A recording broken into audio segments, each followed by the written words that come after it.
Some decisions arrive in the middle of a blizzard, wearing a face you haven't seen in 20 years, and carrying an offer that could save your daughter's future or destroy what's left of your sanity. When Caleb Hayes opened his Vermont farmhouse door that frozen January night, he expected the pizza delivery he'd ordered 40 minutes earlier. Instead, he found Vivienne Laurent standing in waist-deep snow, her black coat dusted white, her eyes holding the kind of desperation billionaires aren't supposed to feel. She'd traveled 300 miles through a winter storm to ask him one question. Would he risk everything to save her from an enemy she couldn't see? If you're curious how a broke single father became the only man a tech billionaire could trust, stay until the end. And if this story reaches you, hit the like button and drop a comment with your city name so I can see how far these words have traveled. The kitchen timer buzzed for the third time before Caleb actually heard it.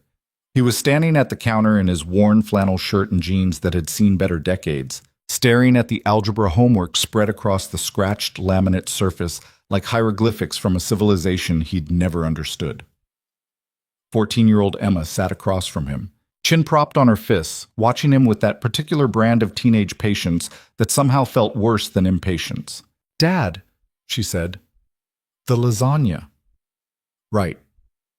He grabbed the oven mitts, one shaped like a moose, the other a Christmas gift from 2019 with half the reindeer pattern burned off, and yanked open the oven door. Smoke poured out in a gray cloud that made the detector shriek immediately. "Jesus Christ," Caleb muttered, waving a dish towel at the screaming plastic disc on the ceiling, while Emma dissolved into the kind of laughter that made his chest hurt in the good way. The lasagna looked like something excavated from Pompeii. "Maybe we just order pizza," Emma said, still giggling. "Pizza's expensive. Dad, it's Friday." She had him there. Friday night had been pizza night since before her mother died, back when this old Vermont farmhouse felt like a home instead of a museum of everything they'd lost. Rachel had insisted on it, cheap pepperoni from Tony's down in the village, eaten on paper plates while they watched whatever Emma picked on Netflix. The tradition survived even after Rachel didn't. Caleb looked at his daughter's face, still round with childhood despite her best efforts to contour it into something more sophisticated, and felt the familiar weight settle on his shoulders. The weight that whispered he was failing her, that she deserved better than frozen lasagna disasters and a father who couldn't solve basic algebra at 32 years old. "Pepperoni?" he asked. "Extra cheese." "You got it." He grabbed his phone from the counter. The screen cracked in one corner from the time he dropped it while changing the truck's oil, and pulled up Tony's number. The call connected after 2 rings. "Tony's Pizza, this is Marco." "Hey, it's Caleb Hayes. Can I get a large pepperoni with extra cheese for delivery?" "Sure thing, Caleb. Gonna be about 45 minutes, though. Roads are garbage tonight." Caleb glanced toward the kitchen window. Snow had been falling since noon, the kind of heavy, wet snow that turned country roads into skating rinks and made the 20-minute drive into town feel like crossing the Arctic. The thermometer outside read 14 degrees. "No problem," Caleb said.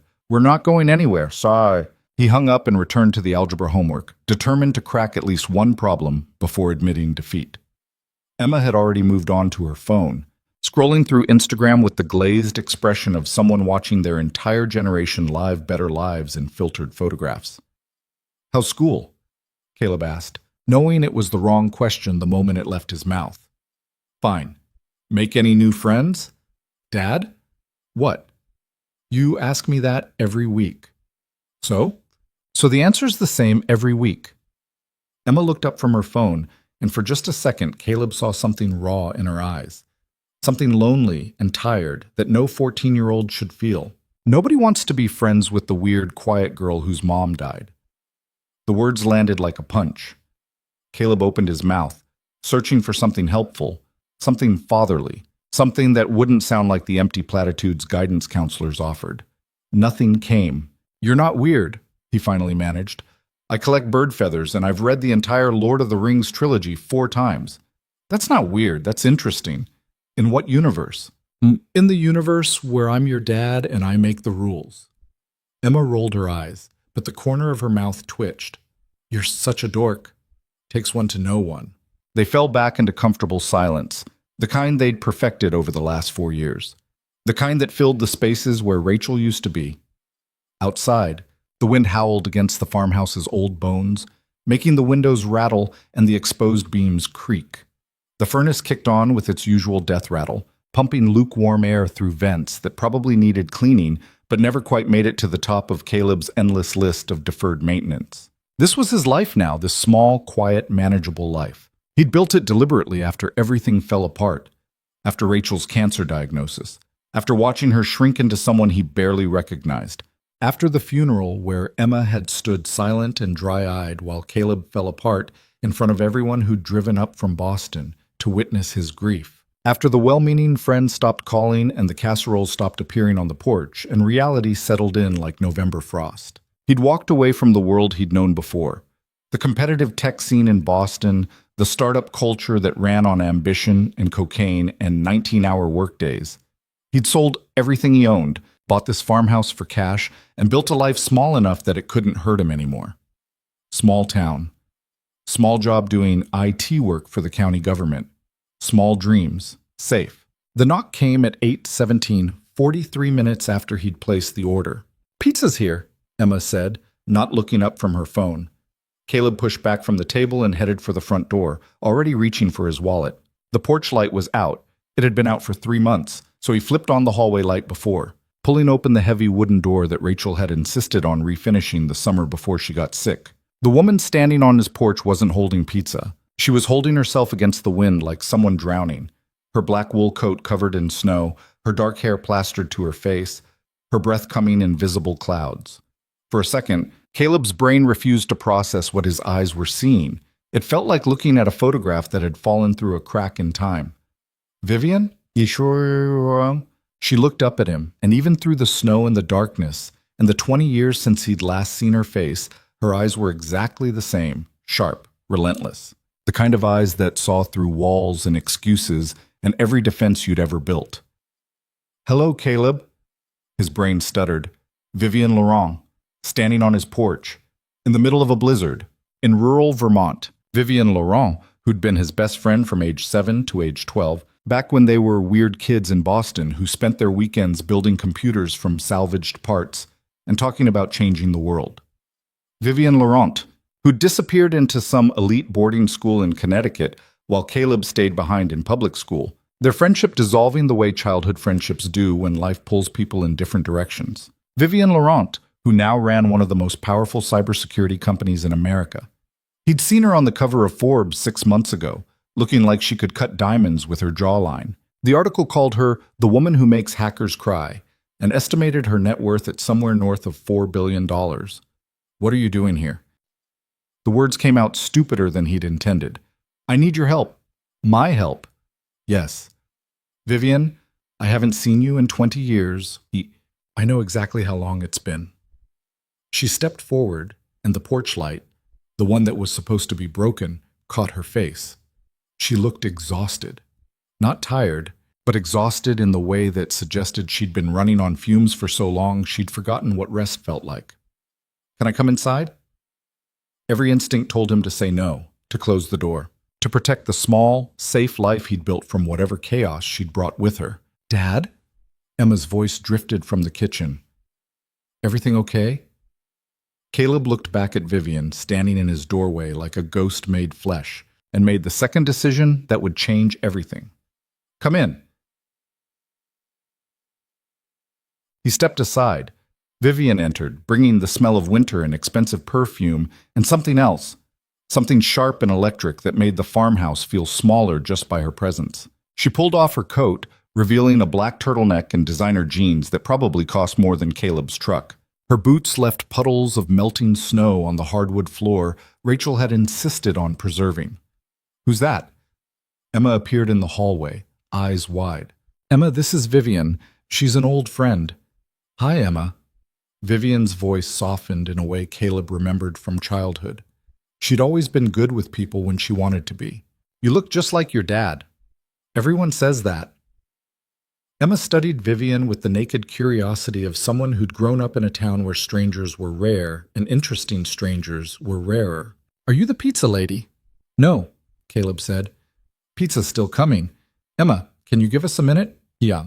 Emma's eyes narrowed. She knew dismissal when she heard it, but she nodded and retreated to the kitchen. Caleb heard the chair scrape and knew she was absolutely listening from the other room. He turned back to Vivian. Up close, the exhaustion was more obvious. Dark circles under her eyes that makeup couldn't quite hide. A tightness around her mouth that suggested chronic stress. She looked like someone holding together by will alone. "Living room?" she asked. "Yeah." He led her into the cramped space that served as their living room, family room, and TV room.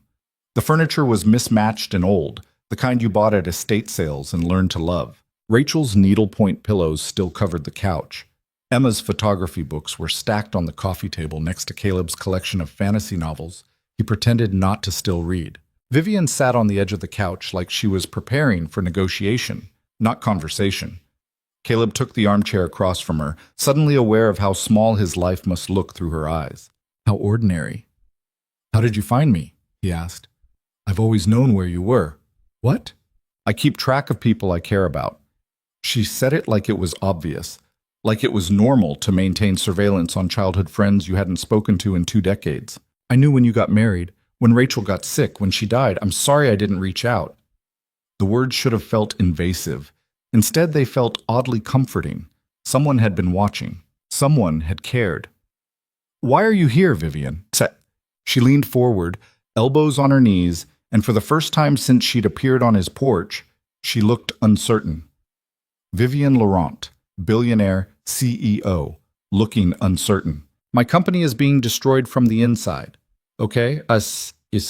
Someone is leaking classified security protocols, client data, proprietary code, everything that makes my company valuable." Her voice stayed level, but her hands balled into fists. Her voice stayed. 3 major clients have terminated their contracts in the last 2 months. Our stock price dropped 38%. The board is talking about forcing me out. I'm sorry, but I still don't understand what this has to do with me. I've hired 4 different security firms, brought in the FBI, implemented new protocols. Nothing works. She met his eyes. Whoever's doing this knows exactly how my systems work. They know every defense, every countermeasure, every trap I set. It's someone close to me, someone I trust. And you think I can help because you're the best analyst I've ever known. Caleb actually laughed. "Vivian, I was good when I was 22 and working at some startup that doesn't exist anymore. I've been doing basic IT for a county government for 4 years. I reset passwords and fix printer jams. You were never just good, you were brilliant." Her intensity was uncomfortable, like standing too close to a fire. "You saw patterns nobody else saw. You understood systems at an intuitive level that I've never found in anyone else. That doesn't just disappear. It does when you stop using it." "I don't believe that." "Well, believe it." He stood up, suddenly needing distance. "I'm sorry you're dealing with this. I really am. But you've got the wrong guy. There are thousands of security experts in New York who can— I don't want security experts. I want someone I can trust absolutely." She stood too, closing the distance he'd tried to create. "Someone who has no connection to my world, no ulterior motives, no agenda except finding the truth." "You haven't seen me in 20 years. How do you know you can trust me?" "Because I know you, Caleb." Her voice dropped, becoming something softer and more dangerous. "I know you walked away from a 6-figure job to take care of your wife. I know you sold everything to give Emma stability. I know you're the kind of person who still exists in a world where most people don't." Right. The words hit harder than they should have.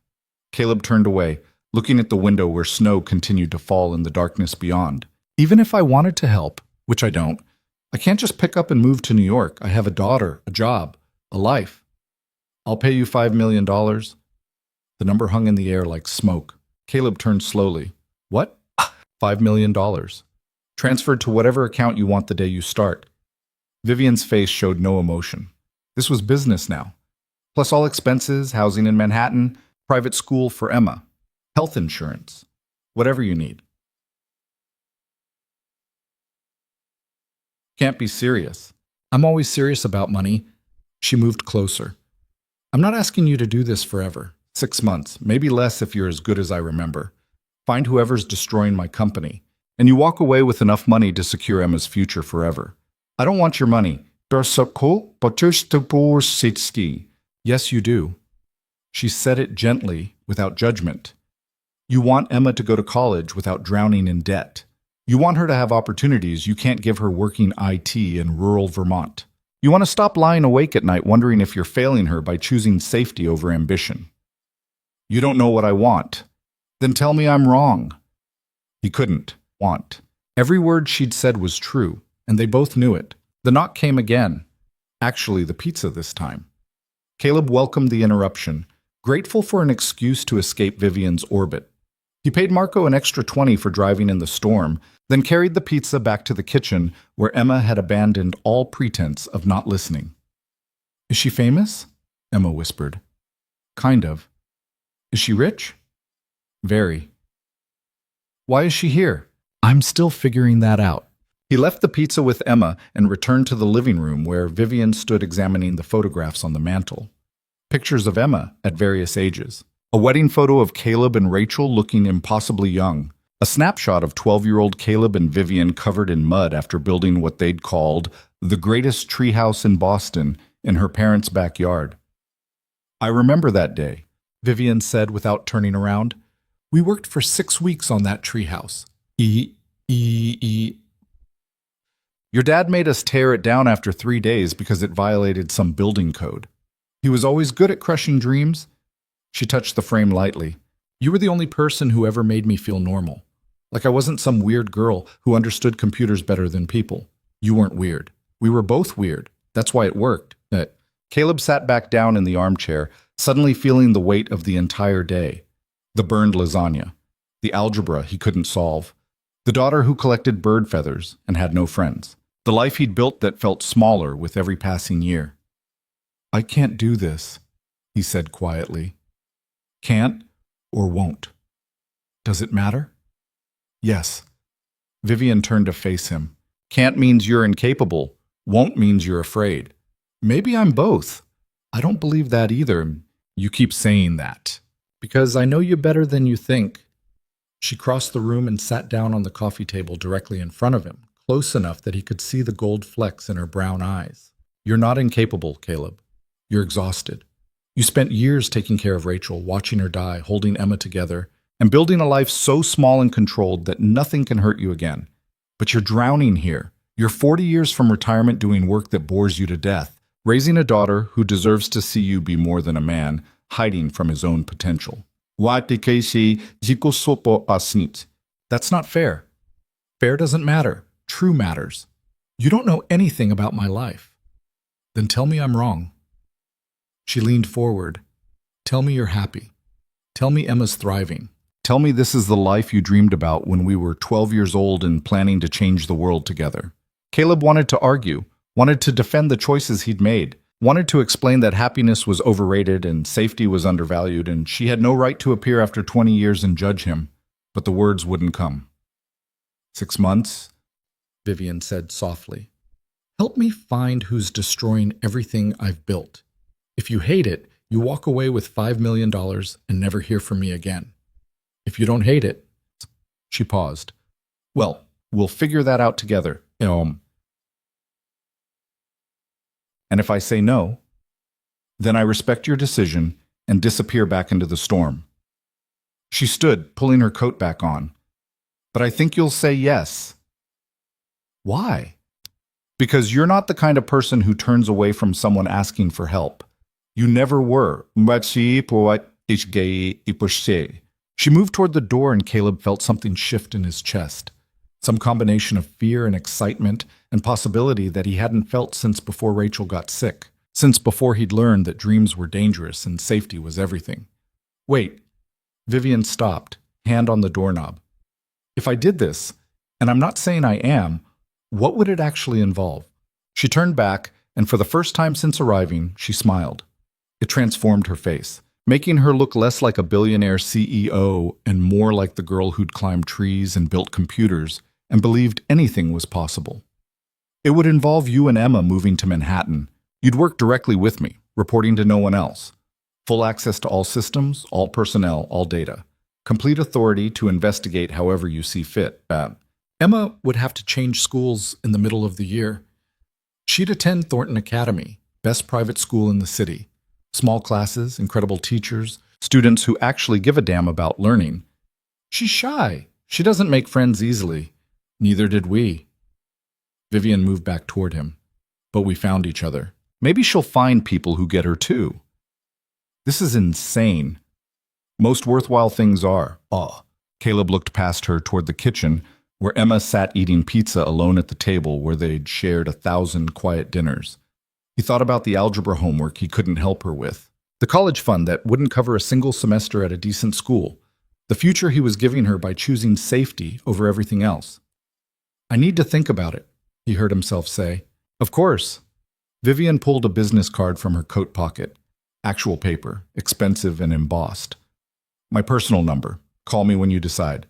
And if I don't call, then I'll know your answer. She headed for the door again, and this time Caleb let her go. Let her step back into the storm and disappear into the wall of white beyond his porch. Let the cold air rush in before he closed the door against it. He stood in the hallway for a long moment, holding her business card, feeling the texture of the expensive paper between his fingers. Dad? Emma stood in the kitchen doorway, holding a slice of pizza. Yeah? Are you going to do it? Do what? Whatever she wants you to do. Emma took a bite of pizza, chewing thoughtfully. You should. Why? Because you look more alive than you have in 4 years. The observation hit him like a physical blow. He opened his mouth to deny it, to explain that he was perfectly fine, that their life was perfectly fine, that they didn't need Vivian Laurent or her billions or her problems. But Emma had already returned to the kitchen, leaving him alone with the truth. That night, after Emma went to bed, Caleb sat at the kitchen table with his laptop open and Vivian's business card next to his coffee mug. He pulled up her company's website, Laurent Security Solutions, the logo sleek and modern and expensive looking. The homepage featured a video of Vivian speaking at some tech conference, looking powerful and confident and absolutely nothing like the exhausted woman who'd stood on his porch. He clicked through to the news section. The headlines told the story she'd outlined. Laurent Security loses major contract with Defense Department. Stock price tumbles amid security concerns. Investors question Laurent's leadership. Someone was destroying her, methodically, professionally. He thought about Emma upstairs in her bedroom, probably still awake, probably scrolling through Instagram and looking at lives that seemed more interesting than hers. He thought about the college applications they'd start filling out in a few years, and the financial aid forms that would reveal exactly how little he could offer her. He thought about the life he was giving her, safe and small and utterly forgettable. Then he thought about the life he could give her. $5 million, a world-class education, opportunities he couldn't even imagine. All he had to do was say yes to a woman he hadn't seen in 20 years, walk away from everything he'd built, risk the safety he'd fought so hard to create. The smart choice was obvious, the safe choice. But Vivian had been right about one thing. He'd stopped making smart choices a long time ago. He'd started making safe ones. His phone sat next to the laptop. Her number was already in his contacts. He'd added it while she was still sitting in his living room, some part of him already knowing how this would end. 3 a.m, too late to call. Too early to make a decision that would change everything. He picked up the phone anyway. It rang twice before she answered, her voice alert and professional, like she'd been expecting his call at exactly this moment. Caleb, I have conditions. A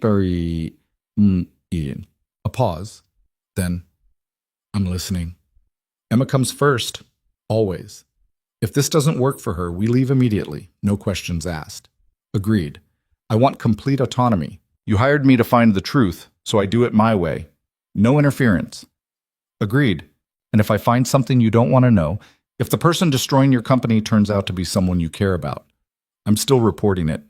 I wouldn't expect anything less. He took a breath, feeling like he was standing at the edge of a cliff in the dark. When do we start? He could hear the smile in her voice. How soon can you be in New York? The moving truck arrived on a Tuesday morning exactly 2 weeks after Caleb had made the call that changed everything. He stood in the driveway watching 2 men in company uniforms load the last of their furniture, what little they were bringing, into the cargo hold. Most of what filled this farmhouse would stay behind, sold with the property or donated to whoever wanted the remnants of their old life. Rachel's needlepoint pillows, the mismatched estate sale furniture, the kitchen table where they'd shared 4 years of quiet dinners. Emma sat on the porch steps, headphones on, staring at her phone with the determined blankness of someone pretending not to feel anything at all. She'd been like that since he told her they were leaving, cooperative but distant, helpful but unreachable. She'd packed her room in silence, sorted through her belongings with mechanical efficiency, and answered every question about how she felt with variations of fine and whatever you think is best. It was killing him. "That's the last of it," one of the movers called out. "You folks ready to head out?"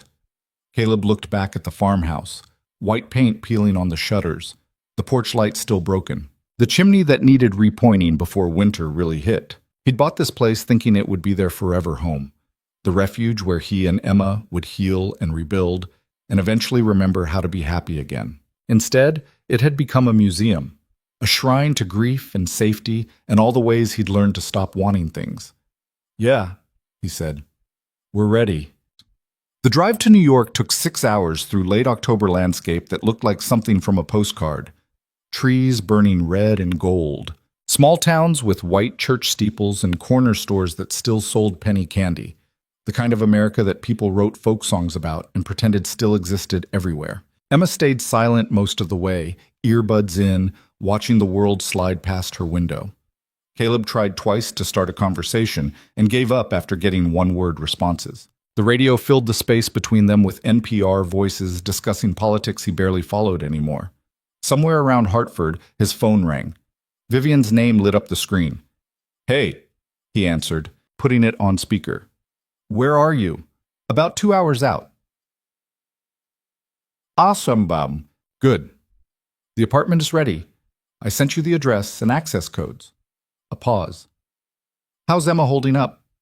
Caleb glanced at his daughter, who gave no indication she was listening despite the fact that Vivian's voice filled the truck.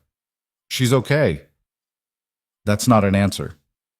"It's the only one I've got right now." "Fair enough." The sound of papers shuffling came through the line. "I've got meetings until 7, but I'll stop by around 8 to go over everything. Unless you need me sooner." "Wo's to bother at the showcase." "Eight's fine." "Caleb." Her voice shifted, becoming something softer. "I know this is hard, but you made the right choice." "You keep saying that." "Because I keep believing it." She hung up before he could respond. Emma pulled out one earbud. "She seems intense," Emma said. "She's always been intense. Were you guys, together? Back when you were kids?" The question caught him off guard. "What?" "No, we were friends." "Just friends?" "Us. Just friends."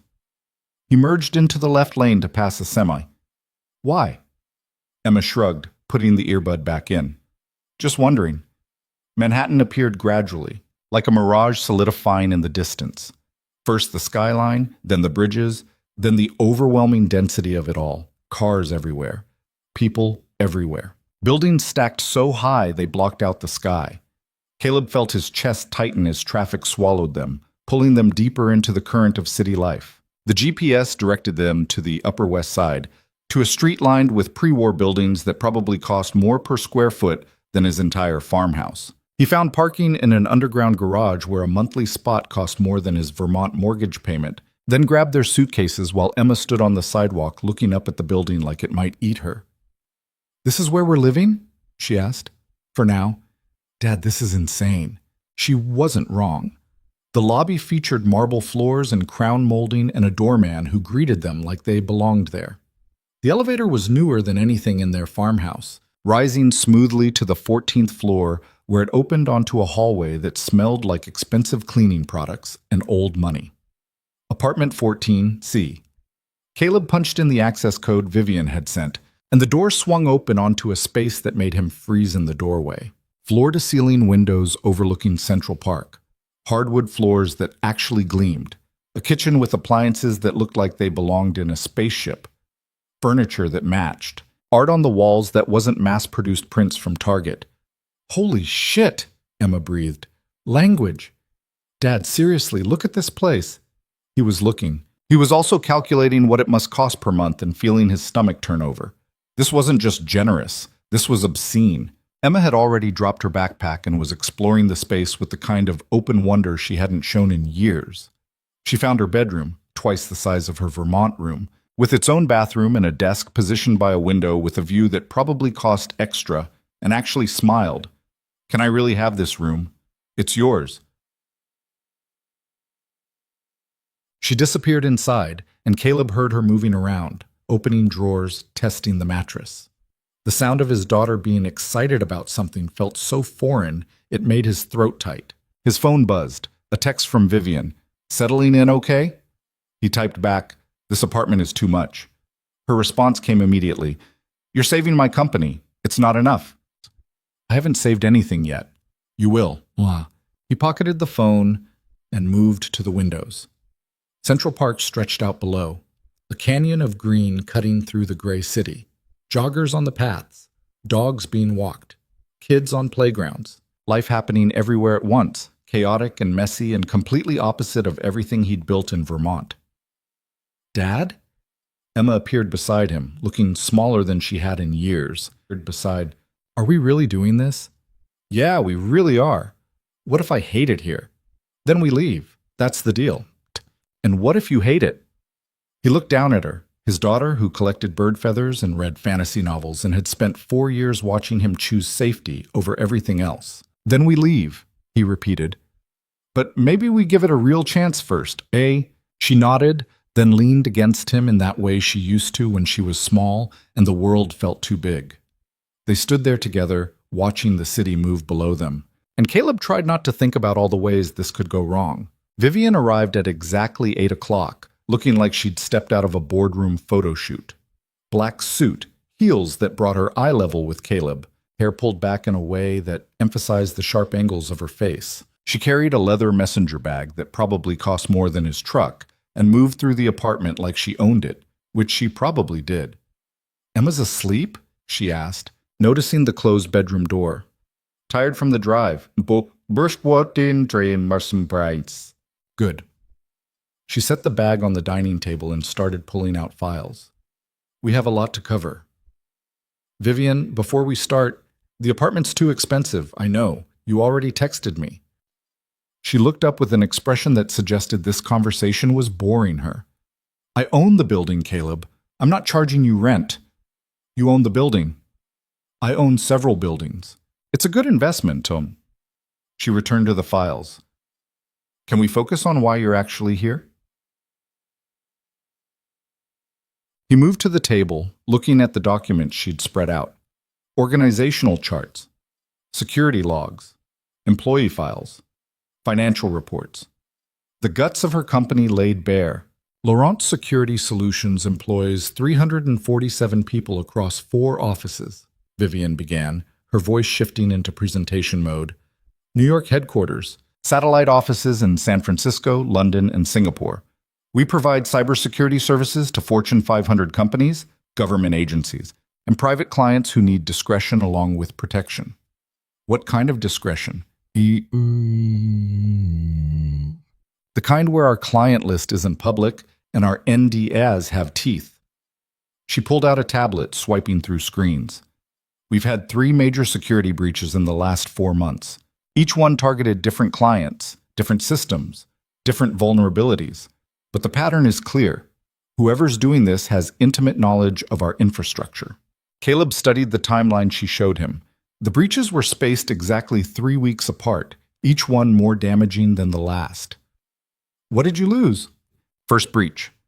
Client communications with a defense contractor. Embarrassing but not catastrophic. Second breach. Proprietary encryption protocols we'd developed for a banking consortium. They terminated their contract immediately. Third breach. Personal information on executives at a pharmaceutical company we were protecting. 2 of them received blackmail attempts within 48 hours. And the FBI,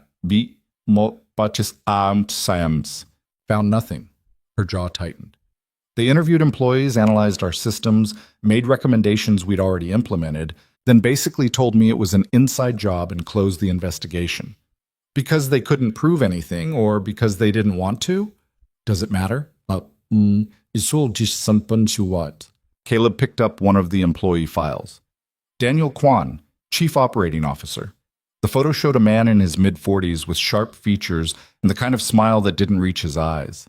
Tell me about your leadership team. Daniel's been with me since the beginning. We started the company together 8 years ago. She said it matter-of-factly, but something in her voice suggested history. He handles operations while I focus on strategy and client relations. Before Laurent Security, he ran a consulting firm that specialized in corporate restructuring. Married? Divorced. No kids. Works about 90 hours a week and considers that a slow week. Sounds familiar. Caleb set down Daniel's file and picked up the next one. Sarah Chen, Chief Technology Officer. Late 30s, MIT graduate, looked tired even in her corporate headshot. What about her? Sarah's brilliant. Possibly more brilliant than me, though she'd never admit it.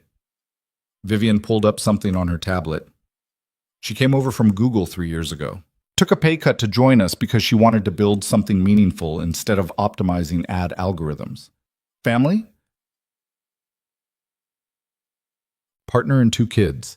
She's usually out the door at 6 to make it home for dinner, which I respect even though Daniel thinks it shows lack of commitment. They went through the rest of the leadership team, then key employees, then contractors and vendors. Caleb made notes on his own laptop, already building a mental map of relationships and dependencies and potential vulnerabilities. It felt good to use this part of his brain again, the part that saw patterns, the part that understood how systems broke down and people failed and trust became a weapon. I want full access, he said. Every system, every log, every piece of data you have. Well, you'll have it. And I want to interview people, starting with your leadership team. Vivian's expression flickered with something that might have been concern. They won't like that. I don't care if they like it. I mean, they'll resist. Daniel especially. He's going to see you as a threat. Am I a threat? To whoever's destroying my company? Yes. She closed the tablet. To everyone else, that depends on what you find. They worked until past midnight, going through logs and reports and incident timelines. Vivian had a mind like a steel trap, remembering details from months ago without checking notes, making connections Caleb hadn't seen yet. It reminded him of being 12 years old and watching her debug code he couldn't even understand. You should sleep, she said finally, rubbing her eyes. You start officially tomorrow. What time?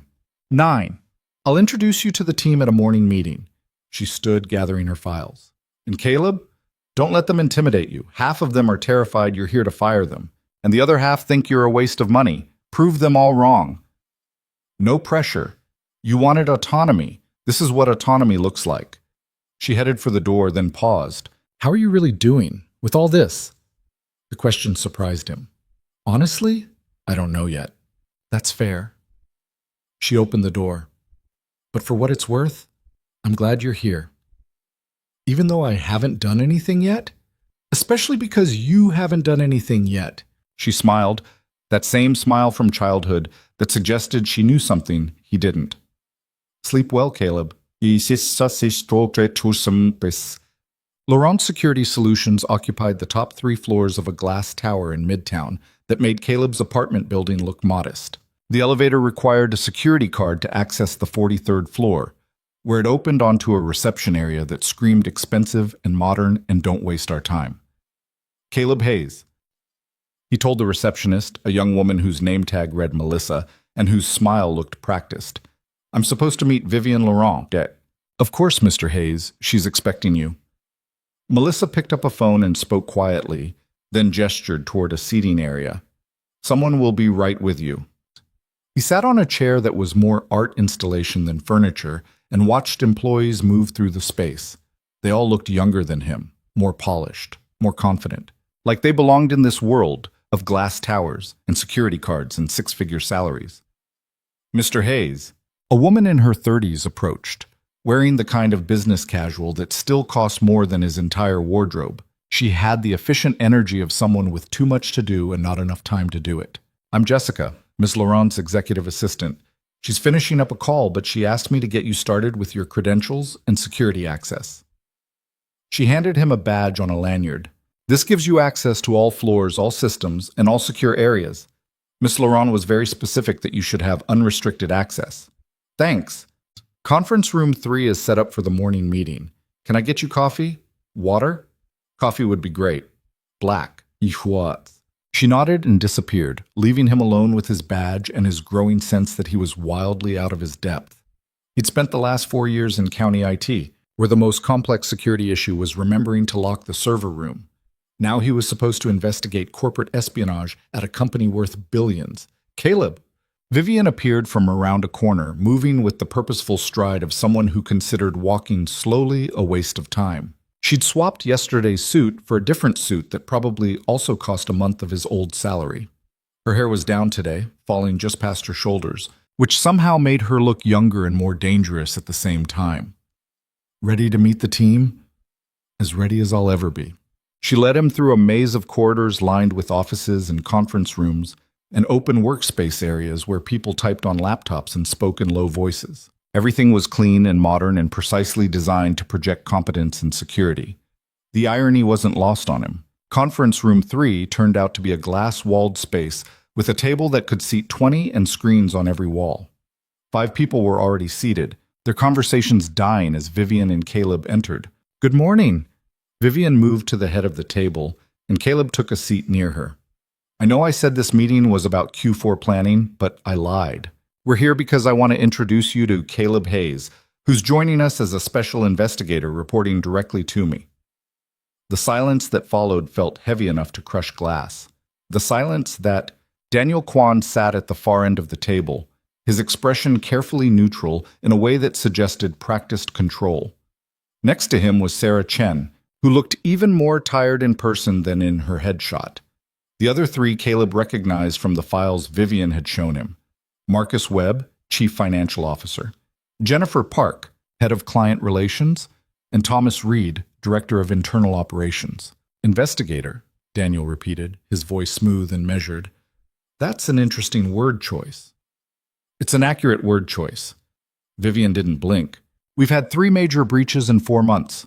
The FBI investigation went nowhere. Our stock price is in free fall.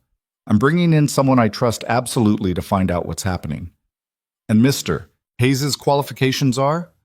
This from Marcus, who had the pinched expression of someone doing unpleasant math in his head. "Extensive." Vivian offered no elaboration. Sarah leaned forward. "With all due respect, we've already been through this with the FBI, with external auditors, with 2 different security firms you hired. What makes you think one more investigation will find something everyone else missed?" "Because everyone else had agendas and limitations." Vivian's voice stayed level. "Caleb has neither. He has complete authority to access any system, interview any employee, and investigate any lead he deems relevant. And before anyone asks, yes, that includes all of you." The temperature in the room dropped about 10 degrees. "This is insulting," Daniel said quietly. "We've given everything to this company. Sacrificed relationships, health, sleep, and now you're treating us like suspects." "I'm treating everyone like suspects," Vivian corrected, "because someone in this company is destroying it from the inside, and I'm done pretending otherwise." "So we're all guilty until proven innocent?" Jennifer's voice had an edge that suggested she'd been waiting to say this. "That's your leadership strategy?" "My leadership strategy is survival." Vivian stood, placing both hands on the table. "This company employs 347 people. They have mortgages, kids in college, medical bills. Their livelihoods depend on us staying solvent. So yes, I'm willing to make you uncomfortable if it means protecting them." Thomas, who'd been silent until now, cleared his throat. "How long will this investigation take?" "As long as necessary," Caleb said, speaking for the first time. All eyes turned to him. "But I'll move as quickly as possible. I know this is disruptive." Disruptive. Daniel let the word hang in the air. "That's one way to describe it." "I'm not here to make friends," Caleb continued. "I'm here to find whoever's destroying this company. If you're not involved, you have nothing to worry about. If you're involved, I'll find out." "Confident," Sarah observed. "Let's hope you're as good as that confidence suggests." The meeting lasted another 20 minutes, covering logistics and access and expectations. Caleb could feel the hostility radiating from every person at the table, could see the way they looked at him like he was an infection introduced into their system. He didn't blame them. If someone had showed up at his old job with unlimited authority to investigate everyone, he'd have been pissed too. When it finally ended, the leadership team filed out in silence. Only Sarah lingered, approaching Caleb as he gathered his notes. "A word of advice," she said quietly. "Daniel's been Vivian's right hand for 8 years. They built this company together. If you go after him without concrete evidence, she'll choose him over you every time." Why are you telling me this, Wa? Because you seem like someone who might actually find something, and I'd hate to see you waste your time on the wrong target. She glanced toward where Vivian stood talking to Jennifer. "We all have secrets, Mr. Hayes. Make sure you're looking for the ones that actually matter." She left before he could respond. That evening, Caleb returned to the apartment to find Emma sitting at the dining table, homework spread around her like a paper explosion. She looked up when he entered, her expression carefully neutral. "How was your first day?" she asked. "Interesting. How was yours?" "Also interesting." She returned to her notebook, where she was working on what looked like chemistry equations. Everyone at Thornton Academy is either incredibly rich or incredibly smart, sometimes both. Which one are you? Neither. I'm the scholarship case who got in because her dad knows someone important. She said it without bitterness, just stating a fact. There's a girl in my English class whose family owns half of Connecticut. Another kid's dad invented some algorithm that's worth like $1 billion. Caleb sat down across from her. "Did anyone talk to you?" "A few people. Mostly to ask where I'm from and why I transferred mid-year." She chewed on her pencil. "I told them my dad got a new job and we moved from Vermont." That seemed to satisfy their curiosity. "Make any friends?" "Dad, it's been 1 day." "Right, sorry." They sat in silence for a moment, the city humming beyond the windows. Emma had already transformed her room, photography books on the shelves, her collection of bird feathers arranged on the windowsill, the familiar chaos of her life imported into this pristine space. "There's a photography club," she said suddenly. "They meet on Thursdays after school. I was thinking maybe I'd check it out." Something in Caleb's chest loosened. "Yeah? Don't make it weird." "I'm not making it weird." "Cool. You're making it weird." But she was almost smiling. "It's just a club. Doesn't mean anything." "Noted." His phone buzzed. A text from Vivian. "Dinner meeting canceled. Want to grab food and debrief?" Emma saw him looking at his phone. "Is that her?" "Yeah." "You should go." "I should stay with you." "Dad, I'm 14, not 4. I can order takeout and do my homework without supervision." She gestured toward the door. "Go. Do your investigating thing." He hesitated, then texted back. "Where?" Vivian's response came immediately. "There's a Thai place 2 blocks south. Meet you there in 20. The restaurant was small and cramped and smelled incredible. Vivian was already seated at a corner table when Caleb arrived, wearing jeans and a sweater that made her look almost normal, almost like the girl he'd known instead of the billionaire she'd become. "I ordered us the chef's special," she said as he sat down. "Hope you still like spicy food." "How do you remember that?" "I remember everything about you." She said it casually, like it wasn't a loaded statement. "How'd Emma's first day go?" "Better than mine, probably. She's thinking about joining the photography club." "That's good. She's talented." "You've never seen her work." "I've seen the photos you have on your phone." At his expression, she added, "You showed me pictures the night I came to Vermont. I have a good memory." O'Toole. The food arrived, steaming plates of pad thai and green curry, and spring rolls that tasted like they'd been blessed by someone's grandmother. They ate in comfortable silence for a few minutes before Vivian spoke again. "Sarah warned you about Daniel." It wasn't a question. Caleb set down his fork. "How did you know?" "Because Sarah's been warning people about Daniel for 3 years. She thinks he's too ambitious, too willing to sacrifice ethics for growth, too influential over my decisions." "Is she right?" "About which part?" "Any of it." Vivian took a long drink of her water. "Daniel and I have a complicated history. We dated briefly when we first started the company. It ended badly.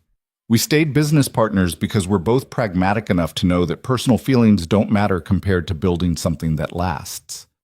That doesn't answer my question. No, it doesn't. She met his eyes. Daniel is brilliant and driven and sometimes makes decisions I don't agree with. But he's also the reason this company exists. When we had 6 employees and no revenue and everyone said we'd fail, he worked 20-hour days to prove them wrong. He's earned my loyalty. Even if he's the one destroying everything you built, he's not. You sound very sure. I am sure. But something in her voice wavered, just for a second, just enough. Daniel would burn himself down before letting this company fail. Whatever's happening, he's not behind it. Caleb didn't argue. Instead, he changed subjects. Tell me about your relationship with your other executives. They spent the next 2 hours talking through company politics and personal dynamics and all the messy human elements that didn't show up in security logs. Vivian was surprisingly candid, describing bitter rivalries and quiet alliances and the 1,000 small tensions that built up in any organization running on ambition and pressure. Marcus thinks I should go public, she said, halfway through her second beer. Take the company to an IPO, cash out. Let Wall Street dictate our future. Jennifer agrees with him. Sarah thinks it would destroy everything we stand for. Thomas doesn't care either way as long as his department gets funded. And Daniel? Daniel what?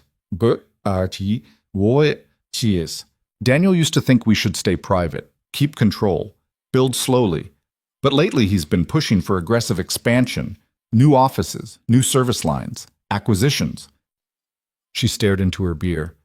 Sometimes I wonder if he's right, if I'm holding us back by being too cautious. You don't strike me as cautious. You'd be surprised. She looked up at him. After Rachel died, you chose safety. I get that. I made the opposite choice. I threw myself into risk and growth and pushing harder, but maybe we're both just running from the same thing. The observation hit too close to home. Caleb shifted in his seat. Which is? The fear that if we stop moving, we'll have to actually feel everything we've been avoiding. They finished their beers in silence after that, the weight of unspoken things settling between them like snow.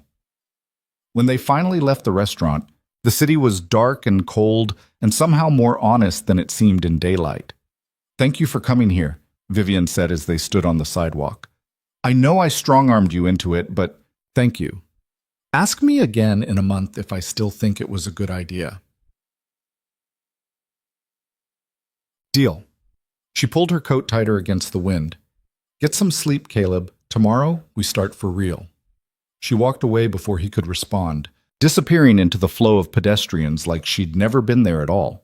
Caleb stood on the sidewalk for a moment longer, watching the city move around him, and wondered what exactly he'd gotten himself into. The next 3 weeks passed in a blur of interviews, data analysis, and slowly building a picture of how Laurent's security actually functioned beneath its polished exterior. Caleb set up shop in an empty office on the 44th floor, surrounded by whiteboards covered in diagrams and timelines, and the kind of obsessive detail that his old therapist would have called concerning.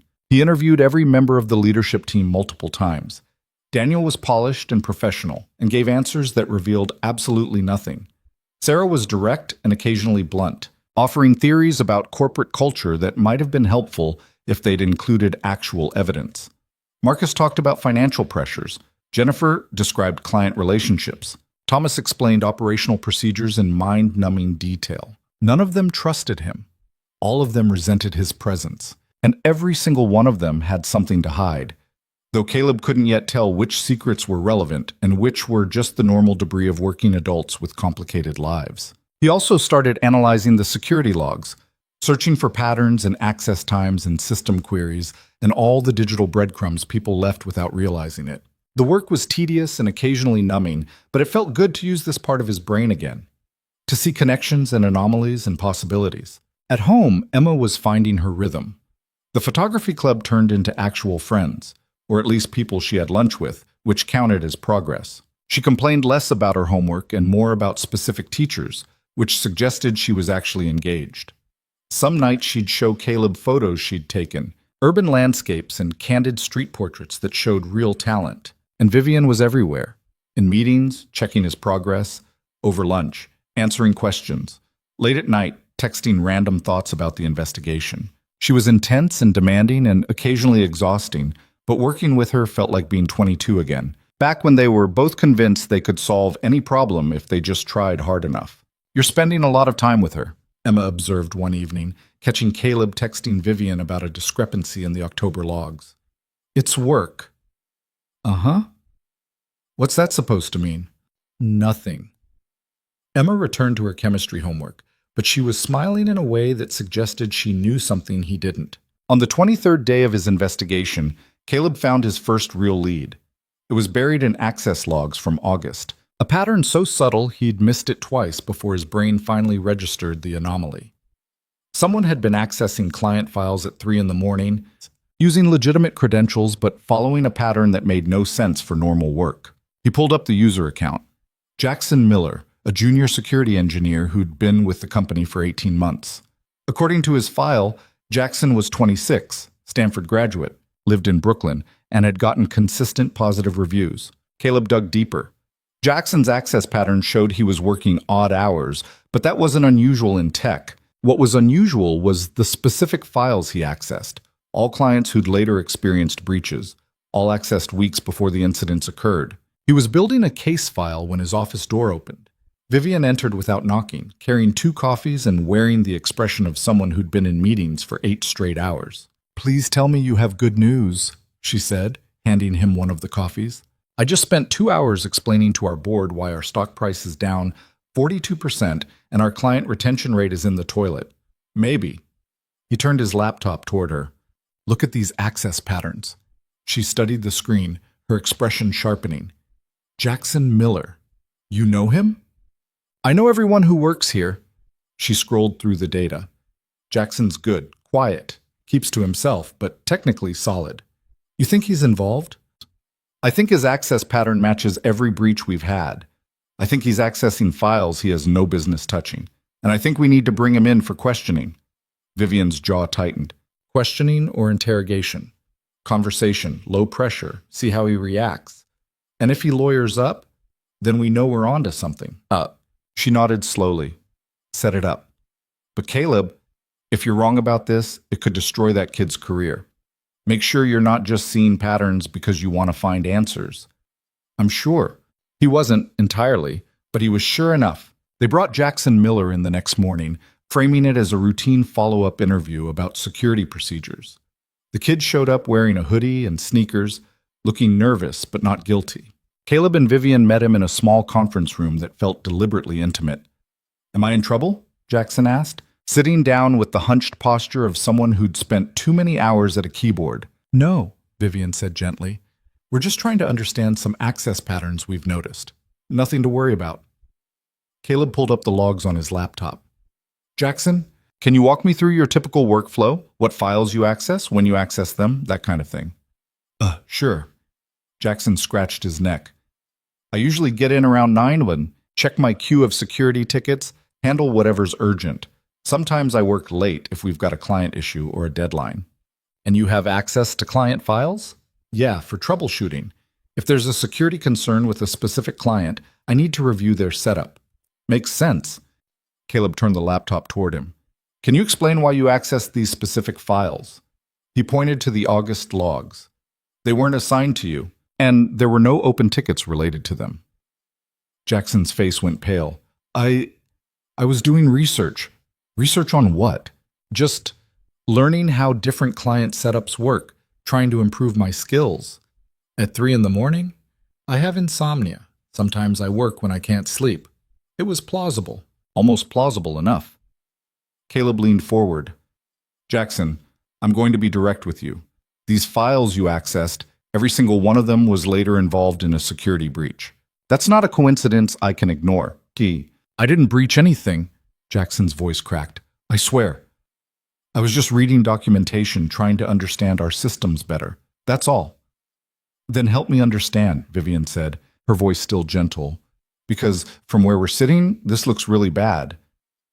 Jackson's hands were shaking now. He looked young and terrified and like he was about to either confess or have a panic attack. "Someone told me to do it," he whispered. The room went very still. "Who?" Caleb asked.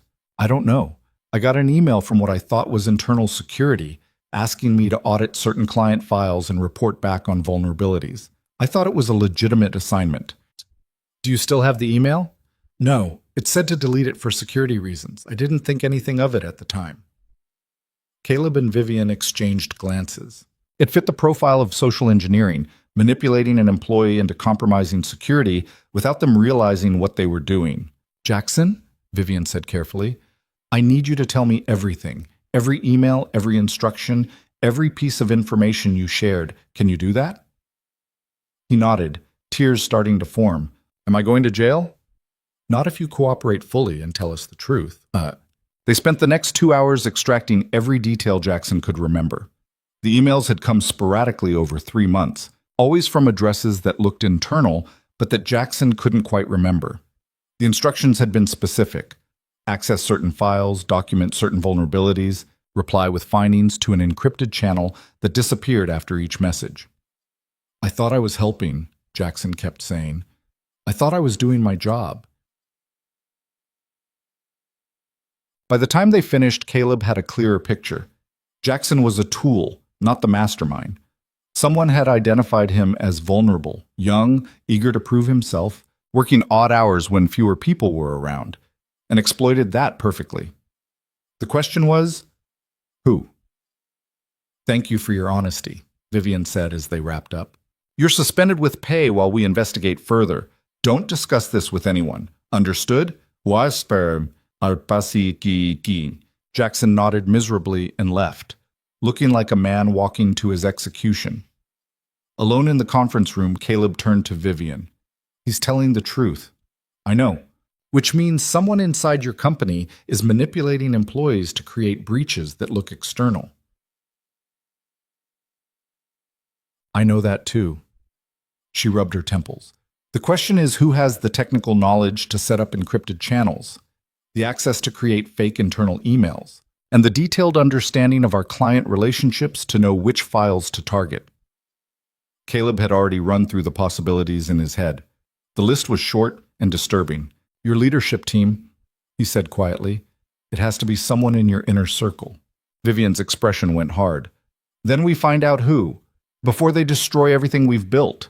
The investigation shifted after Jackson Miller's confession, becoming something darker and more personal than Caleb had anticipated. He spent the next week buried in technical logs and encrypted communications, trying to trace the fake internal emails Jackson had received. The trail was clean, professionally clean, which told him everything he needed to know about who he was dealing with. Whoever had manipulated Jackson wasn't some amateur hacker or disgruntled employee acting on impulse. This was someone with intimate knowledge of Laurent Security's infrastructure, someone who understood both the technical systems and the human vulnerabilities well enough to exploit them perfectly. Someone who'd been planning this for months, maybe longer. Caleb sat in his office at 2 a.m, staring at access logs until his eyes burned, when his phone buzzed.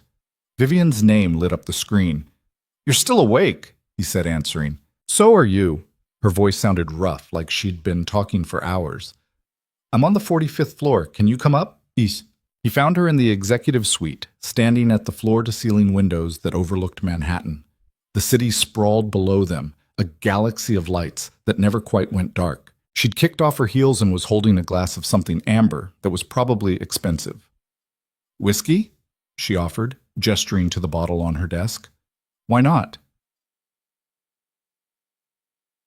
She poured him 2 fingers in a crystal tumbler that felt absurdly heavy. They stood together at the window, drinking in silence, and for a moment Caleb could pretend they were just 2 old friends catching up instead of 2 people watching an empire crumble. I talked to the board today, Vivian said finally. They're giving me 60 days to fix this. After that, they're voting on my removal as CEO. Can they do that? I own 48% of the company. They own the rest. If enough of them vote together, yes, they can absolutely do that. She took a long drink. Daniel's been talking to them, laying groundwork, making the case that my leadership has become a liability.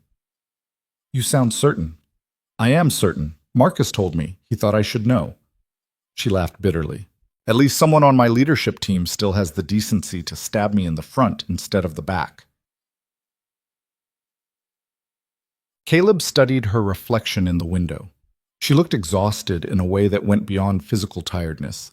Exhausted in her bones, in her soul, in the part of her that had been holding this company together through sheer force of will. "When's the last time you slept more than 4 hours?" he asked. "I don't remember." "When's the last time you took a day off?" Also don't remember. She turned to face him. "This company is everything I've built, Caleb. It's 8 years of 90-hour weeks and sacrificed relationships and choosing work over literally everything else. If I lose it, I lose the only thing that makes me matter." That's not true, isn't it? Her eyes were bright with something that might have been tears or might have been fury. "I'm 30 years old. I have no family except parents who see me as a tax write-off and publicity opportunity. I haven't been in a serious relationship since Daniel, and that ended because I chose a client meeting over his father's funeral. I have exactly 3 friends, and 2 of them are on my payroll. So tell me, Caleb, if this company disappears, what exactly do I have left?" The question hung in the air between them, raw and honest, in a way that made Caleb's chest ache.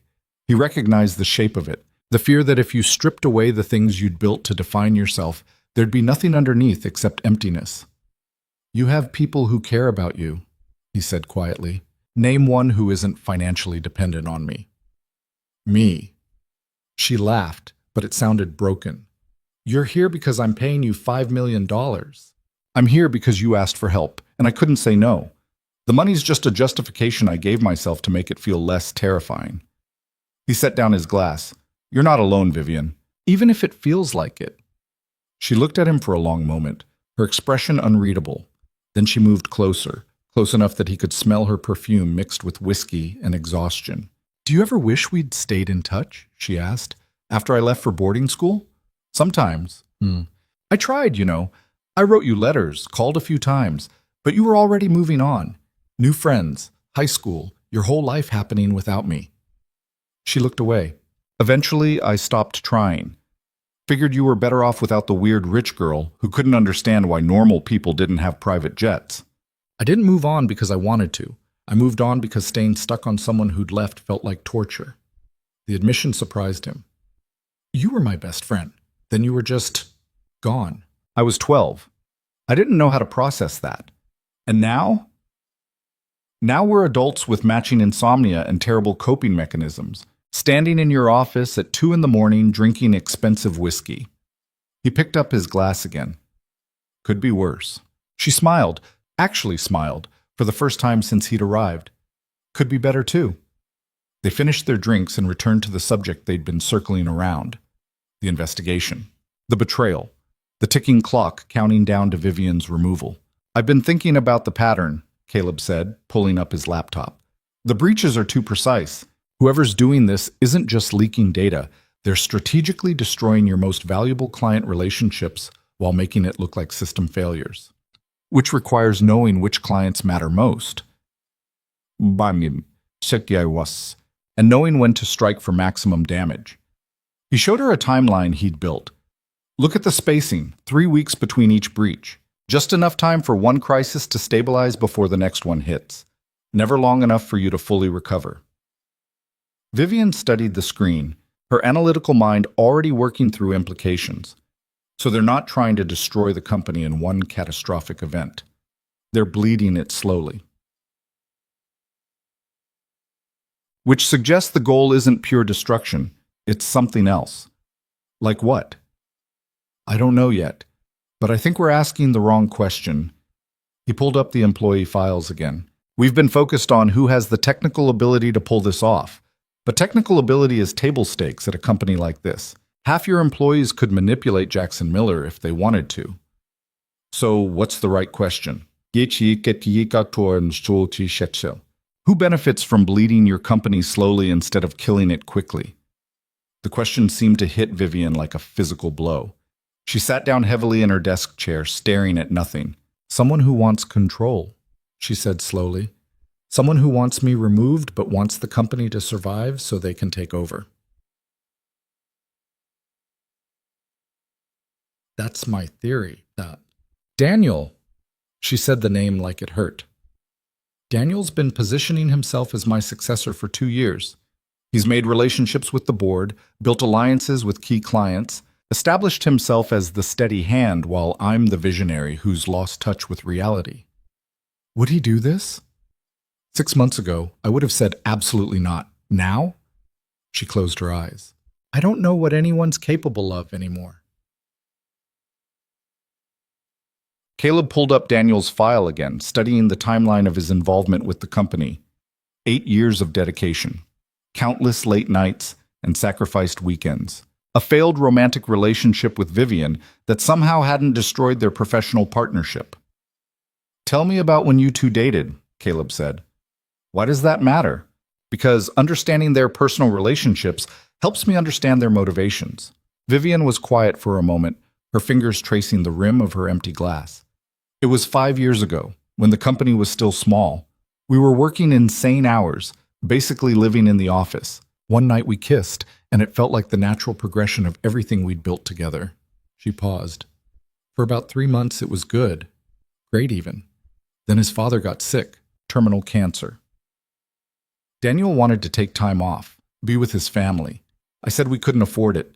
We had a major client presentation that would make or break the company. The funeral you mentioned. He asked me to come, said it was important. I chose the presentation instead. Her voice went flat. We landed the client, made $2 million. Daniel came back a week later and ended things. Said he couldn't be with someone who'd choose money over humanity. But you stayed business partners.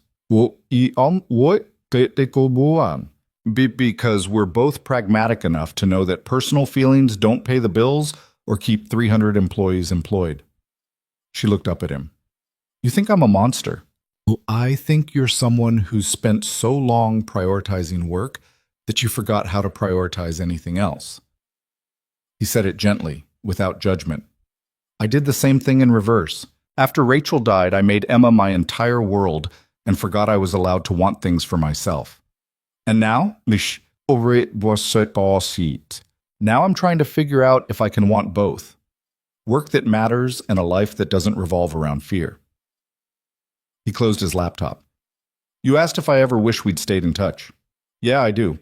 Because maybe if we had, we could have reminded each other that ambition and safety aren't the only things worth building your life around. Vivian stood and moved back to the window, her reflection ghostly in the glass.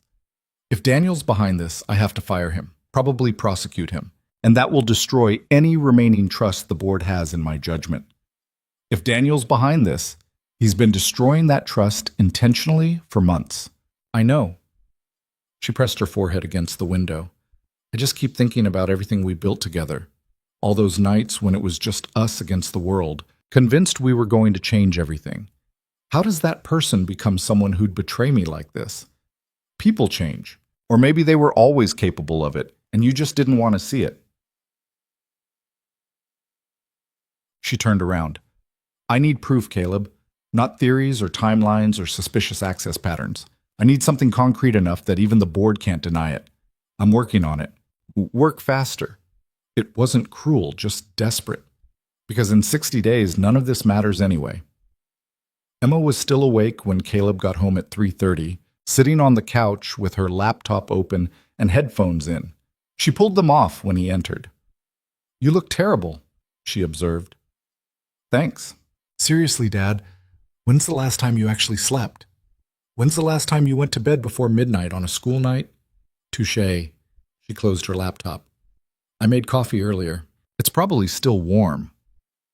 He poured himself a cup from the pot she'd left on, touched by the gesture even though the coffee was lukewarm and bitter. Emma joined him in the kitchen, hopping up to sit on the counter in a way that would have driven Rachel crazy. How's the investigation going, she asked. It's going. That's not an answer. It's the only one I've got. He leaned against the counter next to her.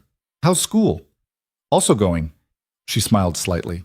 We had a photography assignment today. Document something that represents change. I took pictures of the construction site across from school. All these old buildings getting torn down to build something new. That's good, metaphorical. Miss Peterson said it was derivative and obvious. Emma shrugged. But Sarah, that's my friend from photography club, said it was honest, which I think is better than clever. You have a friend named Sarah. I have several friends now, actually. Sarah, Marcus, and Jennifer. Before you ask, yes, I'm aware they have the same names as people at Vivian's company. It's a weird coincidence. Caleb smiled despite his exhaustion. Hearing Emma talk about friends, actual friends, people she ate lunch with and texted and seemed to genuinely like, made everything else feel slightly less overwhelming. I'm glad you're making friends. Don't get too excited, we're all weird. She took his coffee and sipped it, making a face at the bitterness. Sarah's obsessed with film photography and develops her own prints in her bathroom. Marcus is writing a fantasy novel that's already like 300,000 words. Jennifer wants to be a documentary filmmaker and carries a camera everywhere. Sounds like you found your people.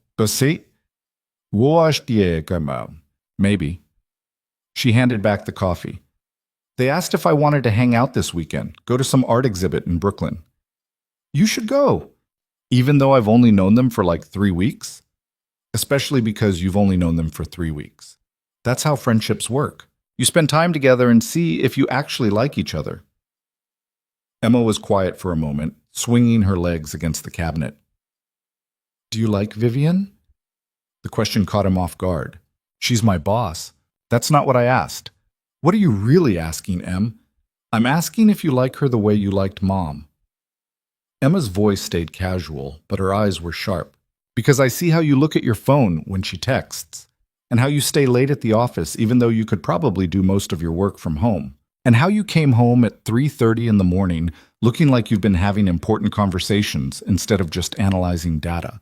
Caleb set down his coffee, buying time to figure out how to answer. It's complicated. That's such a dad answer. It's the truth. Vivian and I have history. We were best friends when we were kids. Now she's this brilliant, intense person who's watching everything she built fall apart, and she asked me to help save it. That creates a lot of complicated feelings. But do you like her? I don't know. He met his daughter's eyes. Is that honest enough? Emma considered this. Yeah, actually, that's pretty honest. She hopped down from the counter. For what it's worth, I think she likes you. She calls you Caleb instead of Mr. Hayes, which means something. And when she came to dinner last week, she asked me about my photography like she actually cared about the answer. When did you get so observant? I've always been observant. You just stopped noticing because you were too busy making sure I was okay. She headed toward her room, then paused. I am okay, by the way. Better than okay. So if you want to like someone again, you don't have to feel guilty about it. She disappeared into her bedroom before he could respond, leaving Caleb alone with his lukewarm coffee and the uncomfortable realization that his 14-year-old daughter understood him better than he understood himself. The breakthrough came 3 days later, hidden in email metadata that Caleb had reviewed a dozen times without seeing the pattern. He was working late again, had been working late every night that week, when it finally clicked. The fake internal emails Jackson had received weren't sent from compromised accounts. They were sent from accounts that had been created specifically for this purpose, using server access that required administrator privileges. And administrator privileges at Laurent Security were limited to exactly 5 people: Vivian, Daniel, Sarah, Thomas, and one senior IT administrator named Robert Chen, who had zero motive and an airtight alibi for every breach, which meant the emails had come from someone in leadership. Caleb pulled up the creation timestamps for the fake accounts. They'd been established over 6 months, always during off hours, always from the New York office. He cross-referenced them with building access logs, looking for patterns in who was in the building when each account was created. Daniel Kwan's access card appeared at every single timestamp. Caleb stared at the screen, feeling his stomach drop. It wasn't conclusive. Other people had been in the building during some of those times, but it was the strongest pattern he'd found yet. Daniel had been in the office, with the necessary access, at the exact moments the infrastructure for the breaches was being built. He needed more. One more piece of evidence that would transform correlation into causation. He started digging into Daniel's communications, looking for anything suspicious. The man was careful. His emails were professional, his calendar was transparent, His work product was impeccable. But buried in his calendar from 4 months ago, Caleb found something odd. A recurring 2-hour block every Tuesday afternoon marked simply personal. Caleb pulled up building access logs for those Tuesdays. Daniel's card showed him leaving the building at 2 o'clock and returning at 4:30, every single week, like clockwork. He ran a broader search, looking for any other patterns in Daniel's schedule. And there it was. On the days immediately following those Tuesday absences, significant activity on the fake email accounts. Messages sent to Jackson Miller. Instructions delivered. The machinery of betrayal humming along with mechanical precision. Caleb was building a timeline when someone knocked on his office door. He looked up to find Sarah Chen standing in the doorway, holding 2 cups of coffee and looking tired. "Thought you might need this," she said, offering one of the cups. "Thanks." He took it, surprised by the gesture. "What are you doing here so late?" "Could ask you the same thing." She sat down in this chair across from his desk without being invited. "I've been thinking about our conversation, about secrets that matter." "Yeah? I think you're looking at Daniel." She said it calmly, like they were discussing the weather. "And I think you're right to look at him, but you should know what you're getting into." Caleb set down his coffee. "I'm listening." Daniel built this company with Vivian. He gave up opportunities at bigger firms, better pay, easier hours. He believed in what they were creating. Sarah leaned forward. But about a year ago, something changed. He started talking about expansion and growth like they were the only things that mattered. Started pushing Vivian to be more aggressive, take bigger risks, move faster. What changed? Oh, I don't know, but I started noticing things. Late-night meetings with board members, conversations that stopped when I walked into rooms, small comments about Vivian's judgment that felt calculated. She paused. "I told Vivian about it. She said I was being paranoid." "Were you?" "You tell me. You're the investigator." She stood. "But if you're going after Daniel, you need to understand something. He's not some mustache-twirling villain. He's someone who convinced himself that destroying Vivian's credibility was necessary to save the company. And people who believe they're doing the right thing are way more dangerous than people who know they're doing wrong." She left before Caleb could ask follow-up questions, leaving him alone with her warning and his growing certainty that Daniel Kwan was exactly who he'd been looking for. He spent the rest of the night building an airtight case. Access logs, email metadata, calendar patterns, financial transactions he found buried in Daniel's expense reports. By 4 in the morning, he had enough to present to Vivian. By 5 in the morning, he'd found the one piece of evidence that changed everything. It was a document buried in Daniel's personal drive, which Caleb technically shouldn't have been able to access, but had managed to anyway through creative interpretation of his full access authority. The document was titled Transition Plan and dated 6 months earlier. Caleb opened it and felt his blood run cold. It wasn't just a plan to undermine Vivian, it was a comprehensive strategy to force her out and position Daniel as the obvious replacement. Complete with timelines, talking points for board members, and a detailed analysis of which clients to sacrifice to create maximum pressure without destroying the company's long-term value. The breaches weren't random. They were surgical strikes designed to erode confidence in Vivian's leadership while leaving Daniel positioned as the stable alternative who could restore order. At the bottom of the document was a signature line for Daniel and one other person. The second signature was blurred in the digital copy, but the name was still visible. Marcus Webb, Chief Financial Officer. Caleb sat back in his chair, his mind racing. It wasn't just Daniel. It was a coordinated effort between 2 of Vivian's most trusted executives, working together to engineer her removal. He picked up his phone and texted Vivian. "We need to talk. Now. I have what we need." "But..." Her response came within seconds. "My office. 10 minutes, huh? Got it." He gathered his evidence and headed for the elevator, his heart pounding. This was it. The moment that would either save Vivian's company or destroy what little trust she had left in the people around her. When he reached the executive suite, Vivian was already there, standing at her window with the same glass of whiskey she seemed to keep permanently filled. She turned when he entered, and the expression on her face suggested she already knew this wasn't going to be good news. "Tell me," she said. So he did. He walked her through everything: the fake email accounts, the access patterns, the Tuesday absences, the expense reports, and finally the transition plan he'd found. He watched her face stay carefully neutral through most of it, professional armor firmly in place, until he got to the part about Marcus being involved. That's when something in her broke. "Marcus, too," she said quietly. "Not just Daniel, both of them." "I'm sorry." Don't apologize." Her voice went hard. "You did exactly what I hired you to do. Found the truth, no matter how much it hurts." She moved to her desk and pulled up something on her computer, typing with violent precision. After a moment, she turned the screen toward him. It was a calendar invite for tomorrow morning, 9 o'clock, marked emergency board meeting. "You're moving on this immediately," Caleb said. "I have 60 days until they vote me out. I'm not giving them one more day to prepare." She sent the invite, then pulled up her phone. "I'm calling my lawyer and head of security, and probably a crisis PR firm because this is going to be a nightmare. Vivian, they were my partners, Caleb, the people I trusted more than anyone else in this entire company. And they spent 6 months systematically destroying everything we built together because they decided I wasn't fit to lead anymore." Her hands were shaking. "Do you have any idea how that feels?" "No, but I know what betrayal feels like." She looked at him, really looked at him, and something in her expression softened.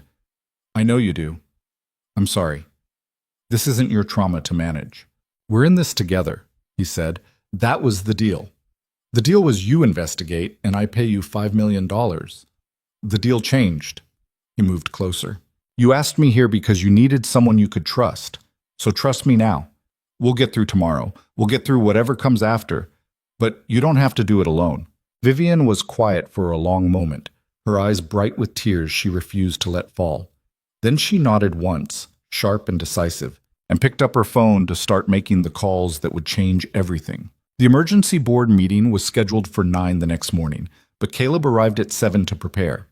Vivian was already there, looking like she hadn't slept, which she probably hadn't, and wearing a suit that looked like armor. Her lawyer sat next to her, a severe woman named Patricia Kim, who specialized in corporate warfare. Head of security was running final checks on the conference room where the meeting would take place. "Ready?" Patricia asked Vivian. "No, but we're doing it anyway."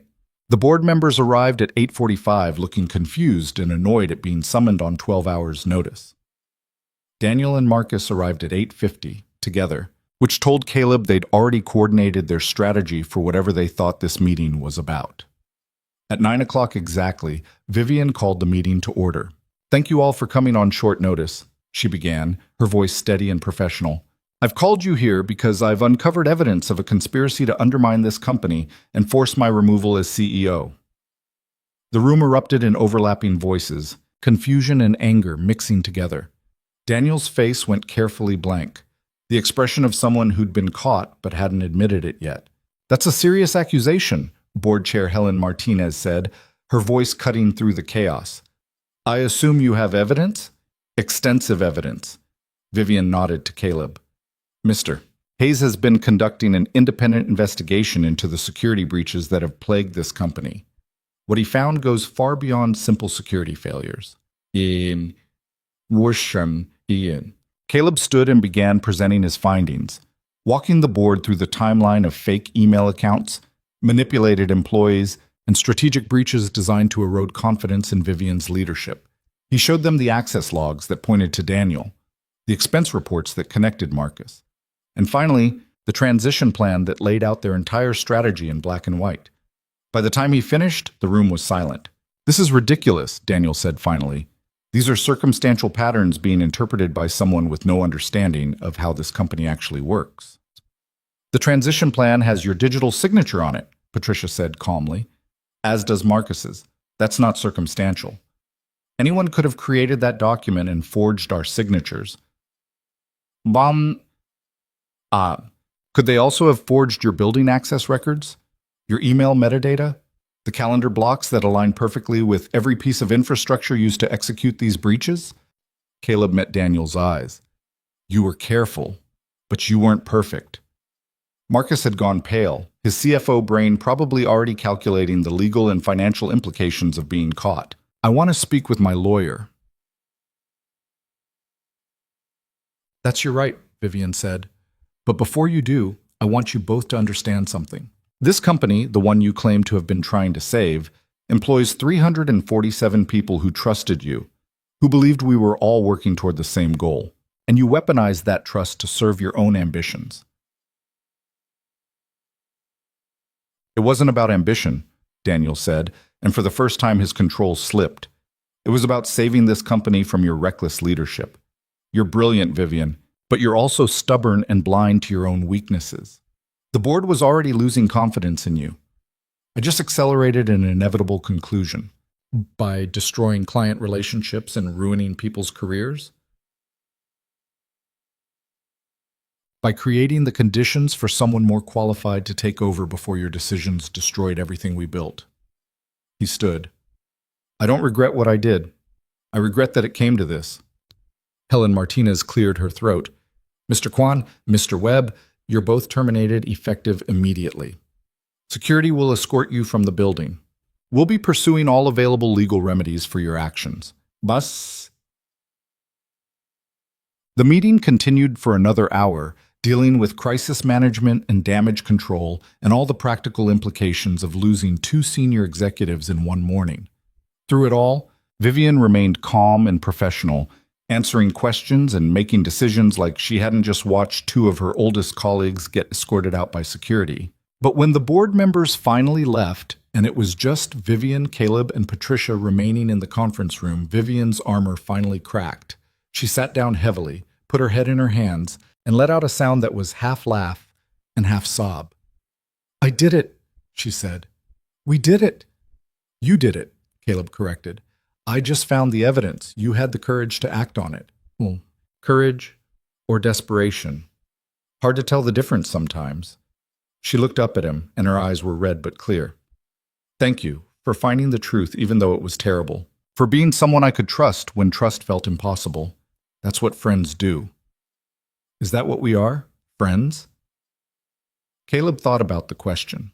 About 20 years of separation and 3 months of intensive collaboration and all the complicated feelings that lived between those points. Yes, he said. I think we are. Vivian smiled, genuinely smiled, for the first time since he'd shown her the evidence against Daniel and Marcus. Good, because I'm going to need friends to get through whatever comes next. What came next turned out to be complicated. The board launched a formal investigation into the breaches. Federal prosecutors got involved. Several clients who'd terminated their contracts quietly reached out to discuss reinstating them, now that the security issues had been addressed. The stock price stabilized, then started climbing. And somewhere in the chaos of rebuilding and recovering and learning to trust again, Vivian's company started becoming something healthier than what it had been. Something less obsessed with growth for growth's sake and more focused on sustainable excellence. Caleb watched it happen from his office on the 44th floor, still investigating and analyzing and helping build better security systems. But increasingly, his role shifted from investigator to advisor, from outsider to integral part of the team Vivian was rebuilding. Emma thrived in ways that made his chest ache with gratitude. She won a photography award for her Change series, made a group of friends who actually seemed to appreciate her weirdness instead of tolerating it, started talking about colleges and futures with something that looked like hope. And late at night, when the office was empty and the city glowed below them, Caleb and Vivian would meet in her office and talk about the company, about their lives, about the distance they'd traveled from being weird kids in Boston to being complicated adults trying to build something that mattered. They didn't call it anything, didn't label it or define it or try to force it into shapes that felt false. They just existed together in the spaces between professional and personal, past and present, safety and risk. And slowly, carefully, Caleb started to believe that maybe wanting things, wanting connection and challenge and a life bigger than fear, didn't have to end in loss. Maybe it could end in something else entirely. 3 months after Daniel and Marcus were escorted from the building, Caleb found himself officially titled Chief Security Officer of Laurent Security Solutions. The announcement came during a company-wide meeting where Vivian stood in front of 347 employees and explained that the investigation was closed, the threats neutralized, and the future brighter than it had been in a year. Some of you know Caleb Hayes as the investigator who saved this company, Vivian said, her voice carrying across the auditorium they'd rented for the occasion. I know him as the person who chose to trust me when trust was the hardest thing to give. Going forward, he'll be leading our security infrastructure and making sure we never face this kind of threat again. The applause was genuine but uncertain. Caleb could see it in their faces. These people had watched two of their senior leaders get fired for sabotage. They'd lived through months of chaos and uncertainty. They weren't ready to trust anyone completely, and he didn't blame them. After the meeting, Sarah Chen cornered him in the hallway outside the auditorium. "CSO," she said, arms crossed. "That's a hell of a promotion for someone who's been here less than 6 months." Vivian offered. I accepted. "And the $5 million she originally promised you?" "Still getting paid. Turns out I earned it." He met her eyes. "You have a problem with me being CSO. Say it directly." Sarah studied him for a long moment, then her expression softened slightly. "I don't have a problem with you. I have a problem with this company's tendency to make impulsive decisions during crisis. But you did good work finding Daniel and Marcus. Just don't let Vivian's trust make you blind the way it made her blind." "I'll keep that in mind." "Do that." She started to walk away, then paused. "For what it's worth, I'm glad you're staying. The company needs people who haven't been here long enough to develop bad habits."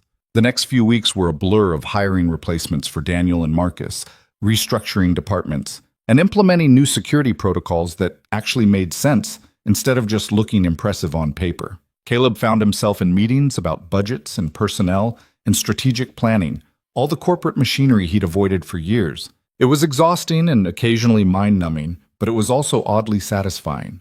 He was building something, creating systems that would protect people and prevent the kind of betrayal that had nearly destroyed everything. Emma noticed the change in him.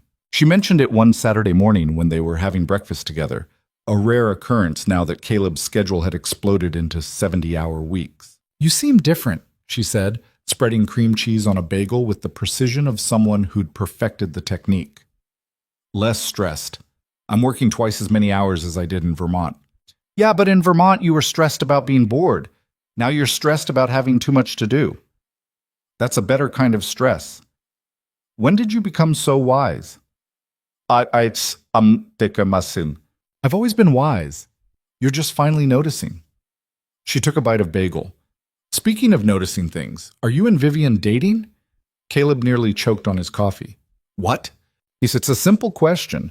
Are you dating Vivian Laurent, your boss and childhood friend who looks at you like you personally hung the moon?" "She doesn't look at me like that." "Dad, come on. I've seen you two together. The way you finish each other's sentences. The way she calls you at weird hours just to talk through problems. The way you smile at your phone when she texts." Emma set down her bagel. "If you're not dating, you should be. It's complicated." "Everything's complicated. That's not an excuse." "Oh, she's my boss." "So quit. You've got $5 million and a resume that's now insane. You could work anywhere. It's not that simple. Why not?" Caleb set down his coffee mug, trying to figure out how to explain something he barely understood himself. "Because I spent 4 years after your mom died building a life so small and controlled that nothing could hurt me. And being here, working with Vivian, feeling things again, it's terrifying. What if I screw it up? What if I'm not ready? What if you spend the rest of your life asking, 'What if?' instead of just trying?" Emma interrupted. "Mom died, Dad. That was horrible and unfair, and it broke both of us. But she's been gone 4 years. At some point, you have to stop using her death as a reason to not live your own life." The words hit like a physical blow. Caleb opened his mouth to argue, to defend himself, to explain that it wasn't that simple. But Emma's eyes were steady and knowing and uncomfortably accurate. "When did you get so smart?" he asked quietly. "Probably around the same time you stopped noticing I wasn't a kid anymore." She stood and carried her plate to the sink. "I'm meeting Sarah and Marcus at the park to work on our photography project. I'll be back by 6. She left before he could respond, leaving Caleb alone with his coffee and the uncomfortable truth his 14-year-old daughter had just delivered. That evening, Vivian called asking if he wanted to grab dinner. They'd fallen into the habit over the past month, meeting after work to debrief and talk and occasionally just exist in each other's company without the weight of corporate crisis hanging over them. They met at a small Italian place in the West Village that Vivian claimed made the best carbonara in Manhattan. The restaurant was cramped and loud and full of couples on dates, which made Caleb hyper-aware of how this might look to outside observers. "You're quiet tonight," Vivian observed, twirling pasta on her fork. "Bad day?" Emma asked if we're dating. Vivian's fork paused halfway to her mouth. "What did you tell her?" "That it's complicated." "Is it? Isn't it?" Caleb set down his own fork. "You're my boss. We have a professional relationship that's critical to the company. Getting involved romantically would create conflicts of interest and potential HR nightmares, and those are all excuses," Vivian interrupted. "Good excuses. Logical excuses, but still excuses." "Then what's the real reason?" "Bess?" She was quiet for a moment, studying her wine glass like it held answers. "I think we're both terrified. I spent 8 years building a company and losing everyone who mattered along the way. You spent 4 years hiding from anything that might hurt you.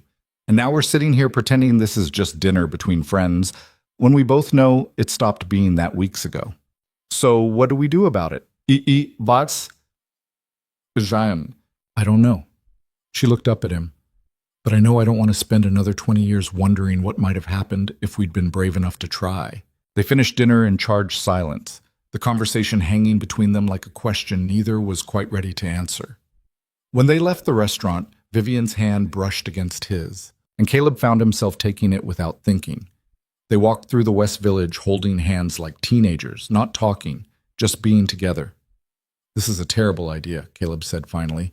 "Probably. You're my boss. You could quit." Emma said the same thing. Your daughter's smart." Vivian stopped walking, turning to face him on a street corner while taxis rushed past and the city hummed around them. "I'm not good at this, Caleb. Relationships, vulnerability, choosing people over work. I failed at it with Daniel and with everyone else who tried to matter to me. I'm not good at it either. I chose safety over everything for 4 years. Built walls so high I forgot what it felt like to want something beyond survival. So we're both disasters." "Pretty much." She smiled, and it transformed her face into something younger and more hopeful.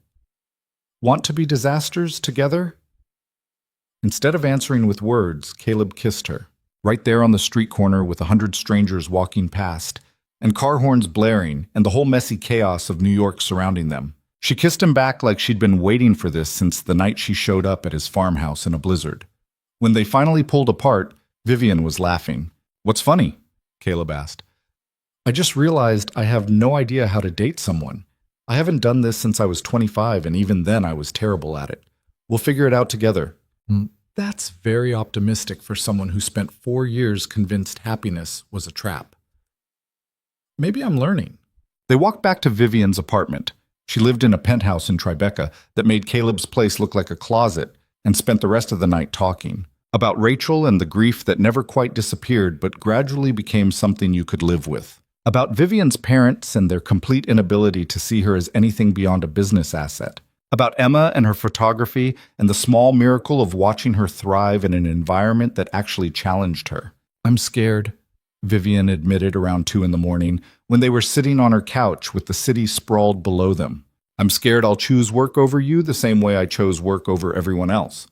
That I'll wake up one day and realize I destroyed another relationship because I can't stop being who I am." "Oh, sorry."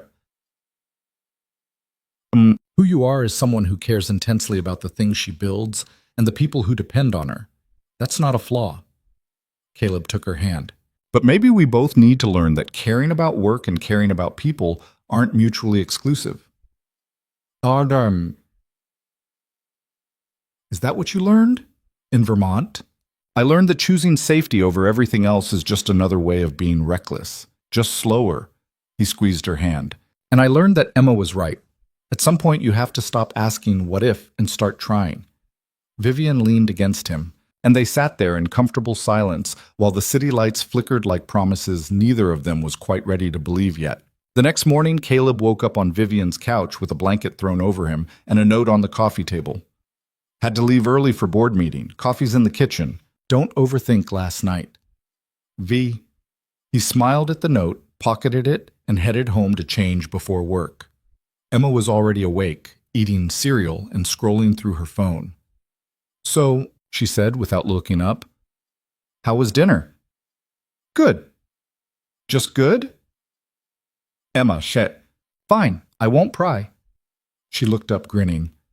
But you're smiling at your phone like an idiot, so I'm going to assume it went well. When did you become such a troublemaker? I learned from the best. Shorty. Autumn. At the office, word had somehow already spread that Caleb and Vivian were together. He wasn't sure how. They'd been careful, professional, hadn't done anything that would qualify as inappropriate in a workplace. But the looks he got from employees as he walked to his office suggested that corporate gossip traveled faster than light. Sarah appeared in his doorway 10 minutes after he arrived. So, she said, you and Vivian. News travels fast. Hey, someone saw you holding hands in the West Village, took a photo, and made the rounds on Slack before being deleted by IT. She leaned against the doorframe. For what it's worth, I think it's good for her. She's been alone too long. I'm not sure I'm good for anyone. That's the grief talking. Ignore it. Sarah straightened. But seriously, Caleb, she's been hurt before. Badly. If you're not all in, walk away now before it gets messy. I'm all in. Good.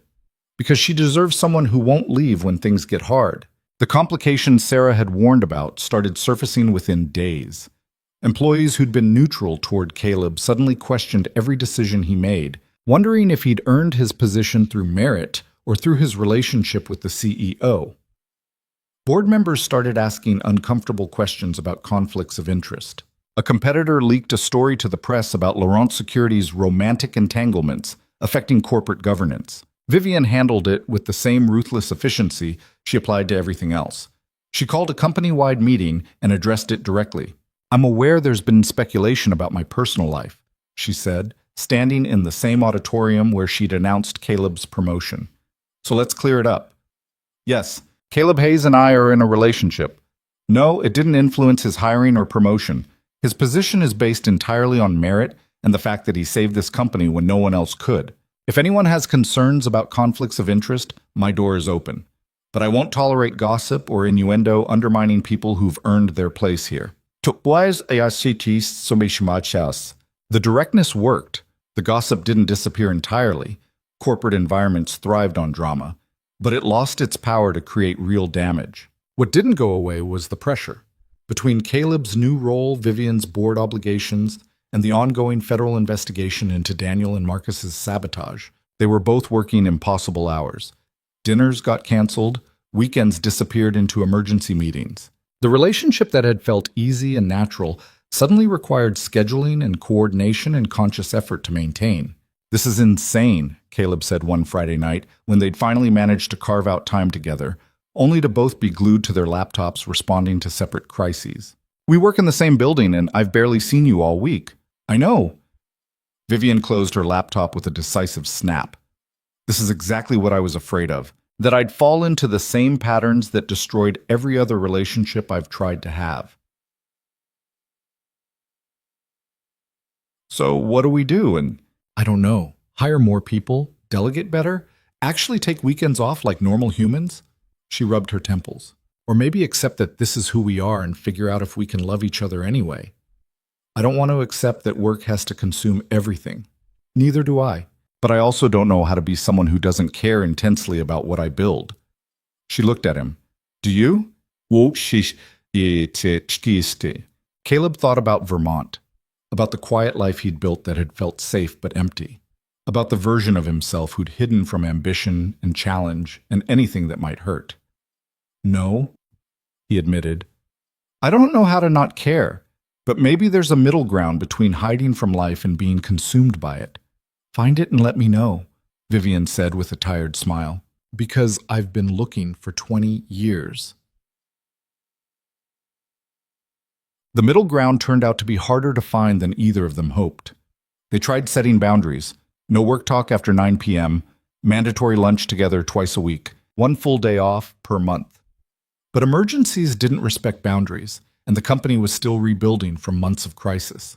Emma watched it all with the clear-eyed observation of someone who'd lived through her father's failed attempts at balance before. "You're doing it again," she said one evening when Caleb had canceled plans to attend Emma's photography exhibition because of a security audit that couldn't wait. "Doing what?" "Choosing work over the people who actually matter." She said it without anger, just resignation. "I don't blame you this time. At least you're choosing work that challenges you instead of work that numbs you. But you're still choosing it. Emma, this audit is critical. If we don't—" "I know, it's always critical. That's the problem." She picked up her camera bag. "Sarah's mom is driving us to the exhibition. I'll see you whenever you're done saving the world."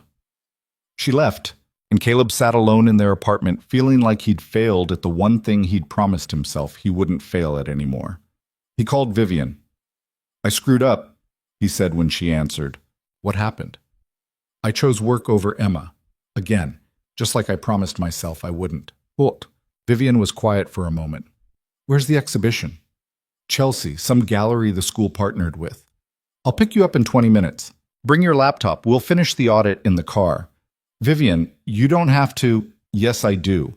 Because if we can't figure out how to balance this, we're both going to destroy the things that actually matter while convincing ourselves we're doing important work." She paused. 20 minutes. Don't make me wait. Paused. 20 minutes. They finished the audit on Vivian's laptop in the backseat of the car she'd called, working together with the practiced efficiency of people who'd spent months collaborating. By the time they reached the gallery, the report was complete and sent to the board. Emma's photographs were hung in the back section of the gallery, part of a collection from Thornton Academy students. Her Second Chances series had expanded. Now it included not just construction sites, but portraits of people she'd met in the city. An elderly woman feeding pigeons in Central Park, a street musician playing violin in the subway, a father and daughter eating ice cream on a bench. The final photograph in the series was one Caleb hadn't seen before. It was him and Vivian, caught in an unguarded moment outside the office building. They were laughing about something, their faces lit with genuine joy, looking nothing like a CEO and CSO, and everything like two people who'd found each other after being lost for a long time. "When did you take this?" Caleb asked Emma when he found her standing with her friends. "Last Tuesday. You two were leaving for lunch and didn't notice me across the street." She studied the photograph. "I almost didn't include it because it felt too personal. But Ms. Peterson said it was the strongest image in the series. Something about capturing authentic transformation. It's beautiful, Em." "Thanks." She glanced at Vivian, who was studying the other photographs with genuine interest. "I'm glad you came, both of you. I'm sorry I almost missed it. You didn't miss it. That's what matters." They stayed for the entire exhibition, talking to Emma's teachers and friends, and the other students whose work hung alongside hers. Vivian bought 3 of Emma's photographs, insisting they were investments in an emerging artist. Emma rolled her eyes, but looked pleased. On the drive home, Emma fell asleep into the back seat while Caleb and Vivian sat in comfortable silence. "I meant what I said earlier," Vivian said quietly, "about needing to figure this out. I don't want to be someone who destroys relationships because I can't stop working. And I don't want to be someone who uses work as an excuse to avoid living." Caleb took her hand. "So maybe we help each other. When I'm choosing work over Emma, you tell me. When you're sacrificing everything for the company, I tell you. We keep each other honest. Think it'll work?" "I think it's better than the alternative." "Which is?" "Ending up alone and successful and wondering why it feels hollow." Vivian squeezed his hand. "Deal." The next few months were an exercise in learning to balance impossible things. Caleb hired a deputy CSO who could handle day-to-day operations, freeing him to focus on strategy instead of constantly fighting fires. Vivian promoted Sarah to COO and actually delegated authority instead of micromanaging everything. They set real boundaries and mostly kept them, learning through trial and error what balance actually meant. It wasn't perfect. Emergencies still happened, boundaries still got violated. But slowly, painfully, they built something that felt sustainable. Emma thrived in ways that made Caleb's chest ache with pride. Her photography series won a regional award. She got early acceptance to 3 prestigious art schools. She started talking about her future with confidence instead of uncertainty. And one evening in late spring, sitting on the couch in their apartment while Emma was out with friends, she asked Caleb a question that made his world tilt. How would you feel if I chose to stay in New York for college instead of going somewhere else? I'd feel like that should be your decision, not mine. That's a very dad answer. She smiled. I'm asking what you want, not what you think I should want. Caleb thought about the farmhouse in Vermont they'd left behind, about the small, safe life he'd built after Rachel died, about the version of himself who'd been convinced that protecting Emma meant keeping her world small. I'd love it if you stayed in New York, he said honestly, but only if it's because this is where you want to be, not because you think I need you here. I want to be here. My friends are here. My school is here. And honestly, Dad, you're happy here in a way you weren't in Vermont. I don't want to be the reason you give that up. You're not giving up anything by choosing your own life. Good, because I'm pretty sure I'm choosing NYU. She grinned. They have an incredible photography program, and it's close enough that I can come home for dinner, but far enough that you and Vivian can have some privacy. When did you become so thoughtful about my love life? Someone has to be. You're both workaholics who'd forget to eat if I didn't remind you. She stood and headed toward her room. Also, Vivian asked me to help her plan something for your birthday next month. Just so you know, I'm a terrible secret keeper, so don't ask me about it. She disappeared into her room, leaving Caleb alone with the realization that his daughter had grown into someone confident and capable and ready to build her own life. Later that night, lying in bed next to Vivian in her Tribeca penthouse, Caleb stared at the ceiling and tried to process how much had changed in less than a year. What are you thinking about? Vivian asked, her head on his chest. How different everything is from when you showed up in Vermont. Good different or bad different? Terrifying different, but also good. He ran his fingers through her hair. A year ago, I was convinced the safest thing I could do was hide. Now I'm CSO of a major company, in a relationship with someone who terrifies and challenges me in equal measure, and my daughter's planning to stay in New York for college. Don't you having regrets? The opposite. I'm realizing that choosing safety over everything else wasn't actually safe at all. It was just slow-motion suffocation dressed up as stability. Vivian propped herself up on one elbow, studying his face in the dim light filtering through the windows. Emma told me something interesting the other day. What? She said you smile now. Real smiles. Not the careful ones you used to give when you were pretending to be okay. Vivian traced a finger along his jaw. She said it's like getting her real dad back after 4 years of living with a ghost. The observation hit hard. Caleb felt tears prick his eyes, the kind that came from grief and gratitude tangled together. I didn't realize I'd been a ghost. You weren't a ghost. You were surviving the only way you knew how. She kissed him gently. But you're not just surviving anymore. And watching you come back to life has been the most beautiful thing I've seen in years. Even with all the complications, the work stress and the gossip and the constant balancing act, especially with the complications, because they mean we're actually living instead of just existing. They fell asleep tangled together, and for the first time in longer than he could remember, Caleb didn't dream about loss. He dreamed about possibility. The next morning brought news that changed everything again. Vivian got a call at 6 a.m. from her lawyer, Patricia Kim, with an update on the federal investigation into Daniel and Marcus. They're both accepting plea deals, Patricia said, her voice tight with controlled fury. Daniel's cooperating fully in exchange for reduced charges. And what he's saying is going to be a problem. What kind of problem? Vivian asked, putting the call on speaker so Caleb could hear. He's claiming the board knew about the breaches, that several board members actively encouraged him to undermine your leadership because they wanted to force you out and take the company public against your wishes. Vivian's face went pale. That's insane. Is it? Because I've been reviewing correspondence between Daniel and certain board members, and there are some very suggestive emails about necessary transitions and leadership changes that serve the company's best interests. Who? Caleb asked. Helen Martinez, Richard Cho, and Amanda Foster, 3 of your 7 board members. Patricia paused.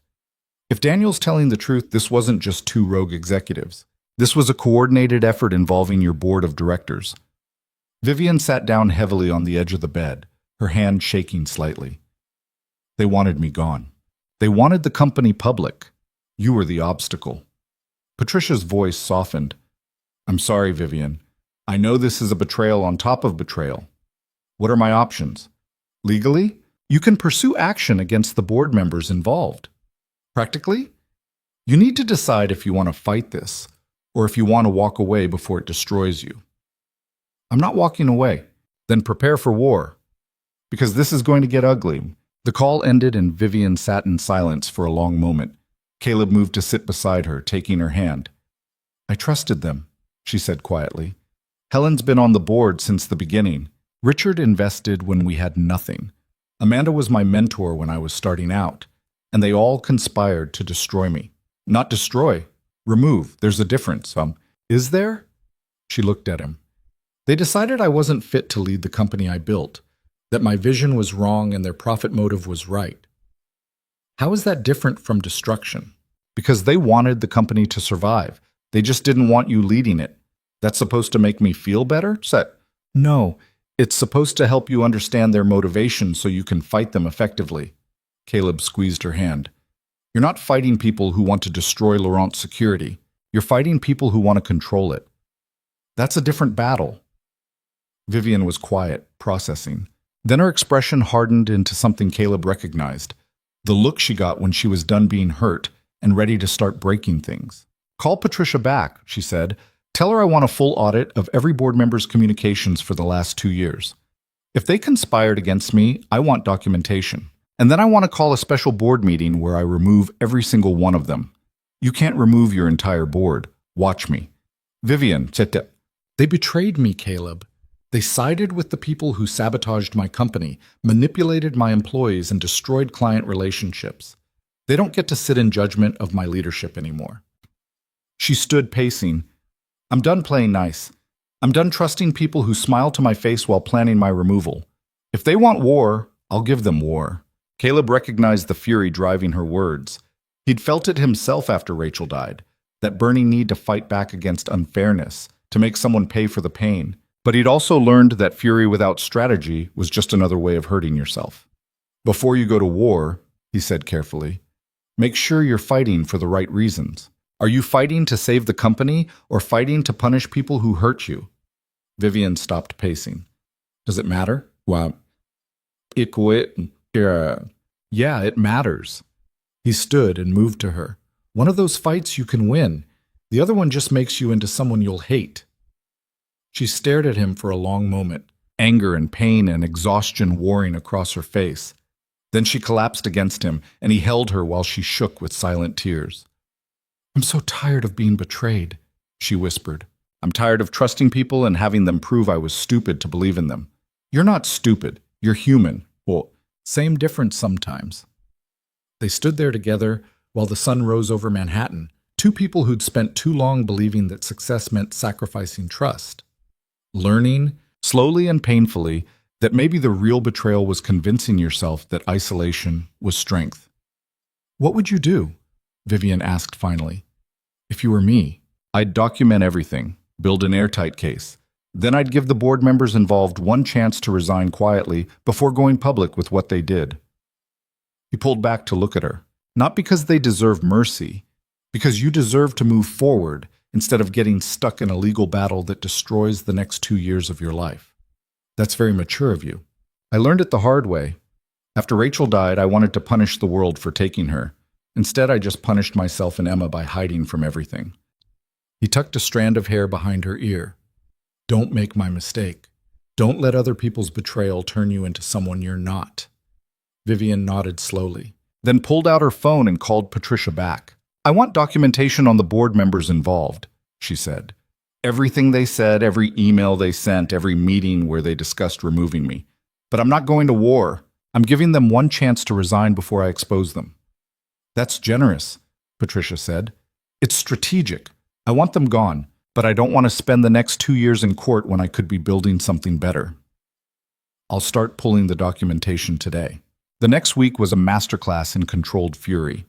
Patricia assembled evidence that made it clear Helen, Richard, and Amanda had not only known about Daniel's plan, but had actively encouraged it. Vivian confronted each of them privately, gave them 48 hours to submit their resignations, and then replaced them with board members who actually believed in her vision for the company. The press called it a corporate shakeup. Vivian called it survival. Through it all, Caleb watched her navigate betrayal with a combination of ruthlessness and grace that reminded him why he'd fallen for her in the first place. She was brilliant and fierce and absolutely unwilling to let other people's failures define her future. And slowly, as the dust settled and new board members took their seats, and the company stabilized into something stronger than it had been before, Vivian started to relax in ways Caleb had never seen. She took weekends off. Actually off. Not just working from her apartment instead of her office. She had dinner with Caleb and Emma regularly instead of treating meals as business meetings. She smiled more, laughed more, started talking about the future like it was something to anticipate instead of survive. "You know what's weird?"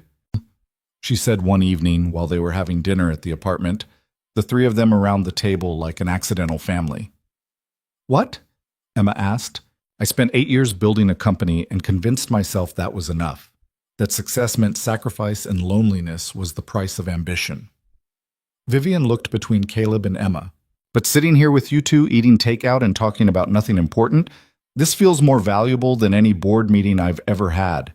"That's because it is more valuable," Emma said matter-of-factly. "Board meetings are just people arguing about money. This is actual life." "When did you get so wise?" Vivian asked. "Everyone keeps asking me that." Emma laughed. "I've always been wise. Adults just don't listen to teenagers." They finished dinner and Emma retreated to her room to work on college applications, leaving Caleb and Vivian alone with the comfortable silence that had become their default state. "Thank you," Vivian said quietly. "For what?" "For showing up when I needed you. For not letting me destroy myself fighting battles that didn't matter. For reminding me that success means nothing if you're alone at the end." She took his hand. "I know I hired you to save my company, but you ended up saving something more important." "What's that?" "Me." "Well, Mud." 2 years felt like both a lifetime and no time at all. Caleb stood in the apartment that no longer felt temporary, packing the last of his belongings into boxes marked Vermont in Emma's careful handwriting. The farmhouse had finally sold after sitting on the market for 18 months. Some young couple from Boston bought it, planning to renovate and turn it into their dream home, the same way Caleb and Rachel had once planned. "You okay?" Vivian asked from the doorway, holding 2 cups of coffee. "Yeah." He took the coffee gratefully. "Just weird, you know? That house was supposed to be forever. And now it's just a place someone else gets to build their life in." "Forever's overrated anyway." She sat on the arm of the couch. "People change. Lives change. Clinging to what was supposed to be just keeps you from seeing what could be." "When did you become a philosopher?"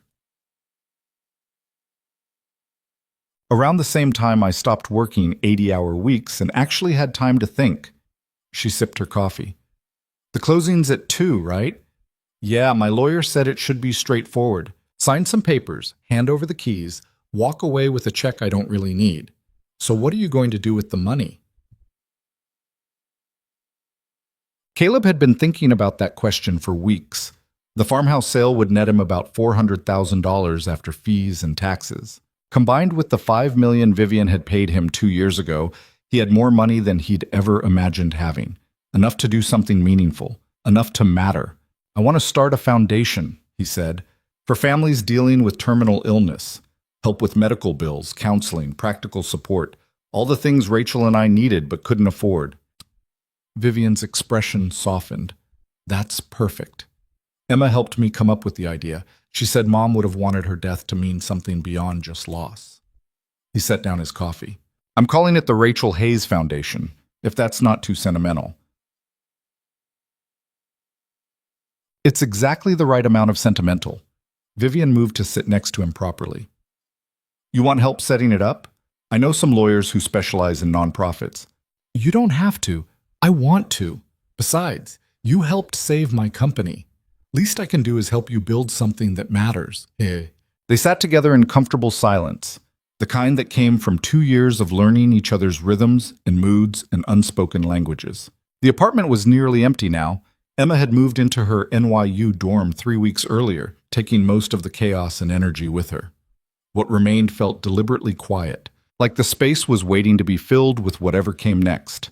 "I've been thinking," Vivian said carefully, in the tone that meant she'd been thinking about something for a while and was finally ready to say it out loud. "About?" "About us. About this." She gestured vaguely at the apartment, at the life they'd built together in stolen moments between work and crisis, and learning to be people who could trust again. "We've been doing this for 2 years, dating but living separately, spending most nights together but keeping our own spaces. And I'm wondering if maybe it's time to stop hedging our bets." Caleb's heart kicked up a notch. "What are you suggesting?" "Yeah. I'm suggesting we stop pretending this is casual. We get a place together. Actually together, not just you staying at my place 4 nights a week and me staying at yours 3. She met his eyes. "I'm suggesting we choose this deliberately instead of just letting it happen by accident. You want to move in together. I want to build a life together. Moving in is just the practical first step." She took his hand. "But only if you want that too. I know you've been careful about keeping some independence, about not losing yourself the way you did after Rachel died. I don't want to pressure you into something you're not ready for." "Mis y tas." Caleb thought about the question. 2 years ago, the idea of committing to someone this completely would have terrified him, would have felt like tempting fate and inviting loss. But somewhere in the chaos of saving Vivian's company and watching Emma thrive and learning that wanting things didn't automatically mean losing them, he'd stopped being afraid. "I want that," he said. "I want to wake up next to you every morning instead of just most mornings. I want to fight about whose turn it is to do the dishes and argue about whether we need another bookshelf. I want all the boring, ordinary, beautiful parts of building a life with someone." Vivian smiled, and it transformed her face into something that still took his breath away even after 2 years. "Good, because I already started looking at apartments."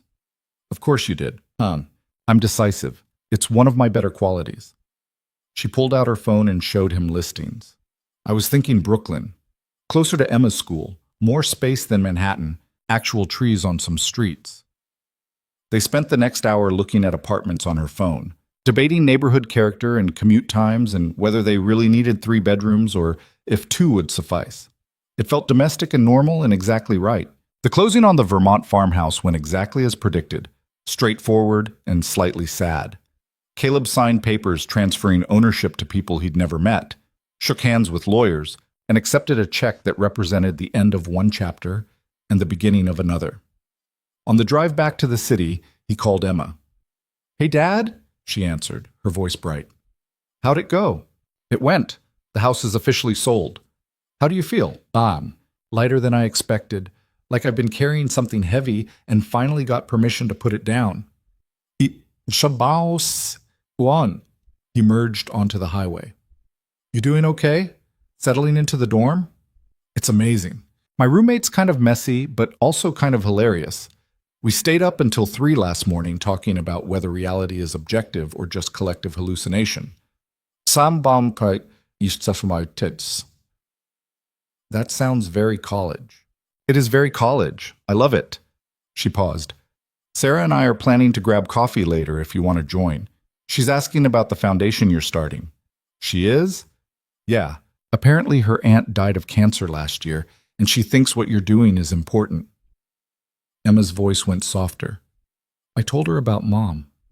Hope that's okay." "Of course it's okay. Mom's story isn't a secret." "I know. But I wanted to make sure you were comfortable with me sharing it." Caleb felt his throat tighten. His daughter, thinking about his feelings even while building her own independent life. "I'm comfortable, and I'm proud of you for talking about hard things instead of hiding from them." "I learned from the best," Emma said, echoing the words she'd said 2 years earlier that had landed so differently then. "Let me know about coffee. Love you, Dad." "Love you too, kiddo." He hung up and drove in silence for a while, processing. Emma was thriving in ways that made every risk he'd taken feel worthwhile. She'd found friends who challenged her intellectually, professors who recognized her talent, a city that felt big enough to hold all her ambitions and weird enough to appreciate her quirks. She'd also found peace with Rachel's death in a way Caleb was still learning. Emma talked about her mother easily now, sharing memories without the weight of trauma crushing them. She'd told Caleb once that moving to New York had helped her separate grief from identity, that being in a place where no one knew her as the girl whose mom died had let her figure out who she was beyond loss.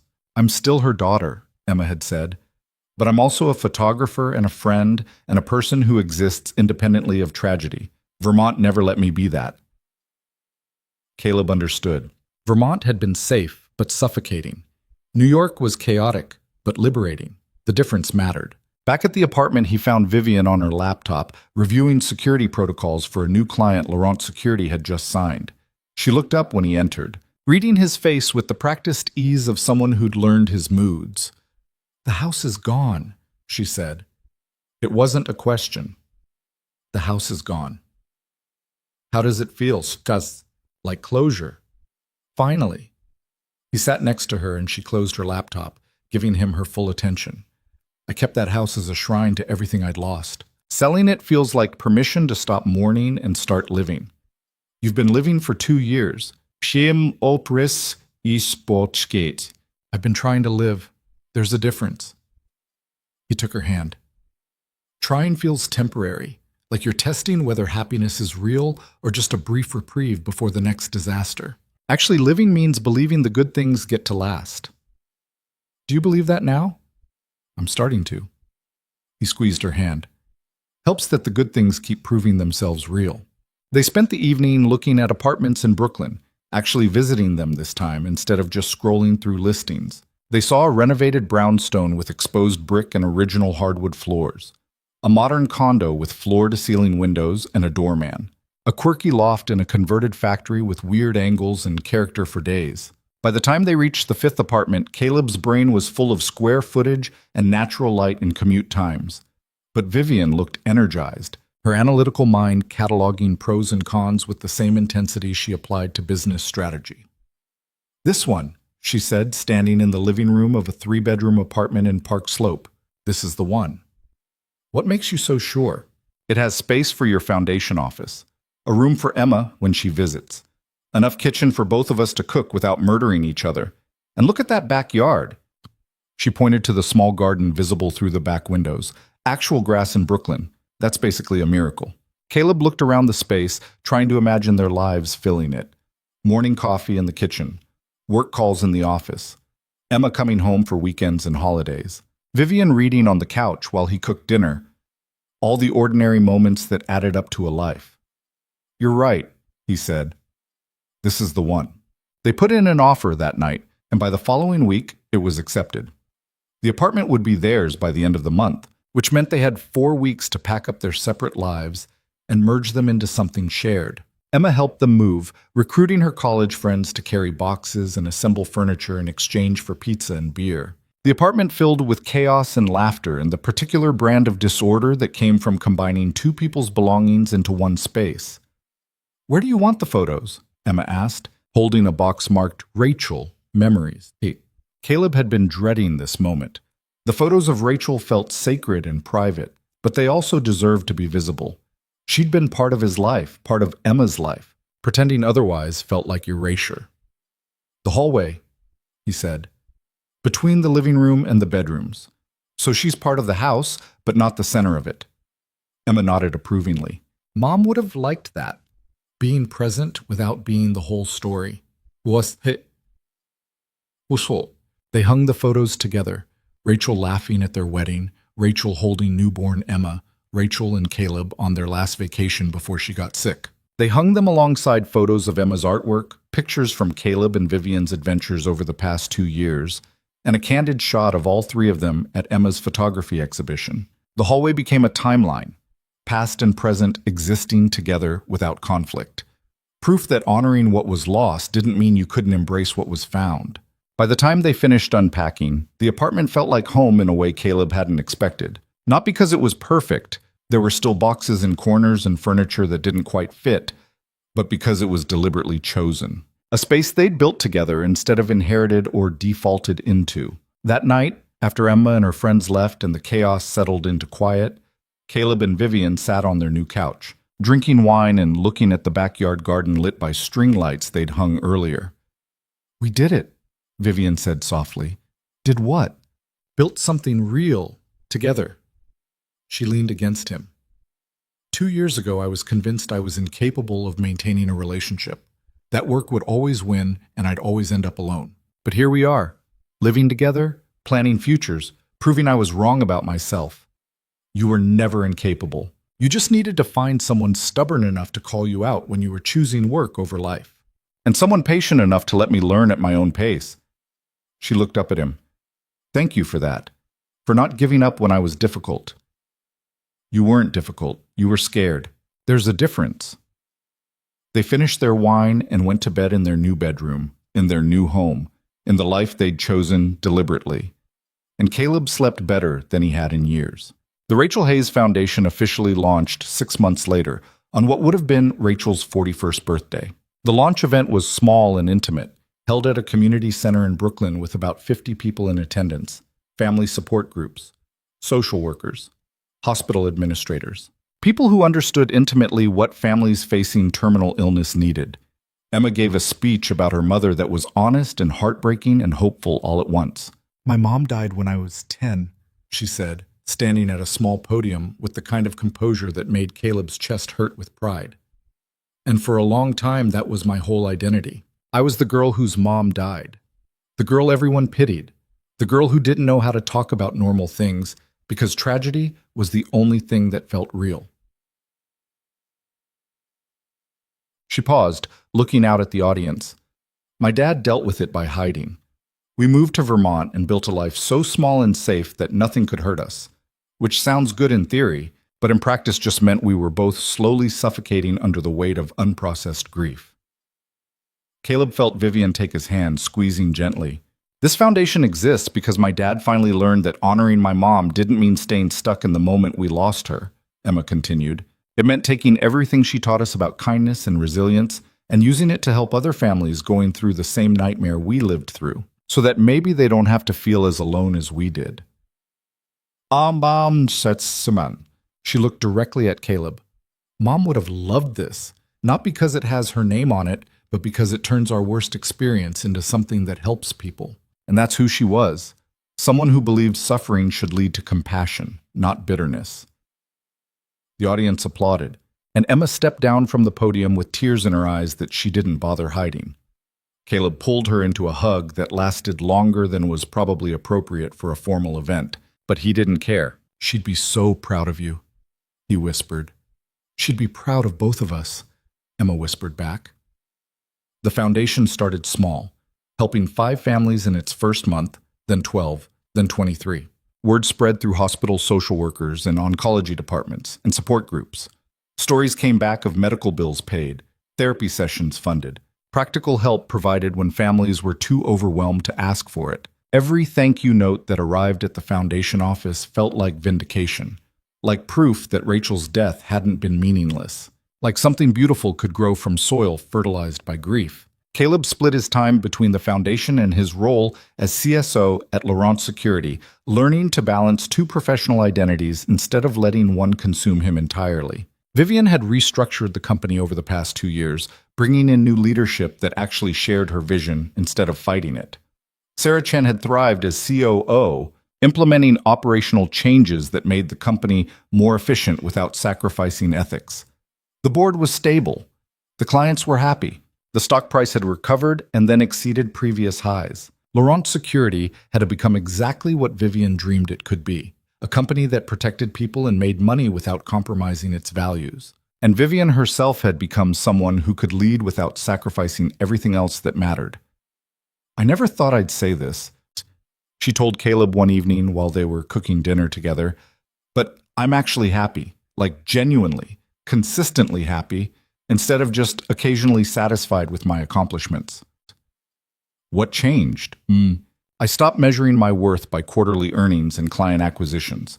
Started measuring it by whether I'm becoming someone I actually like."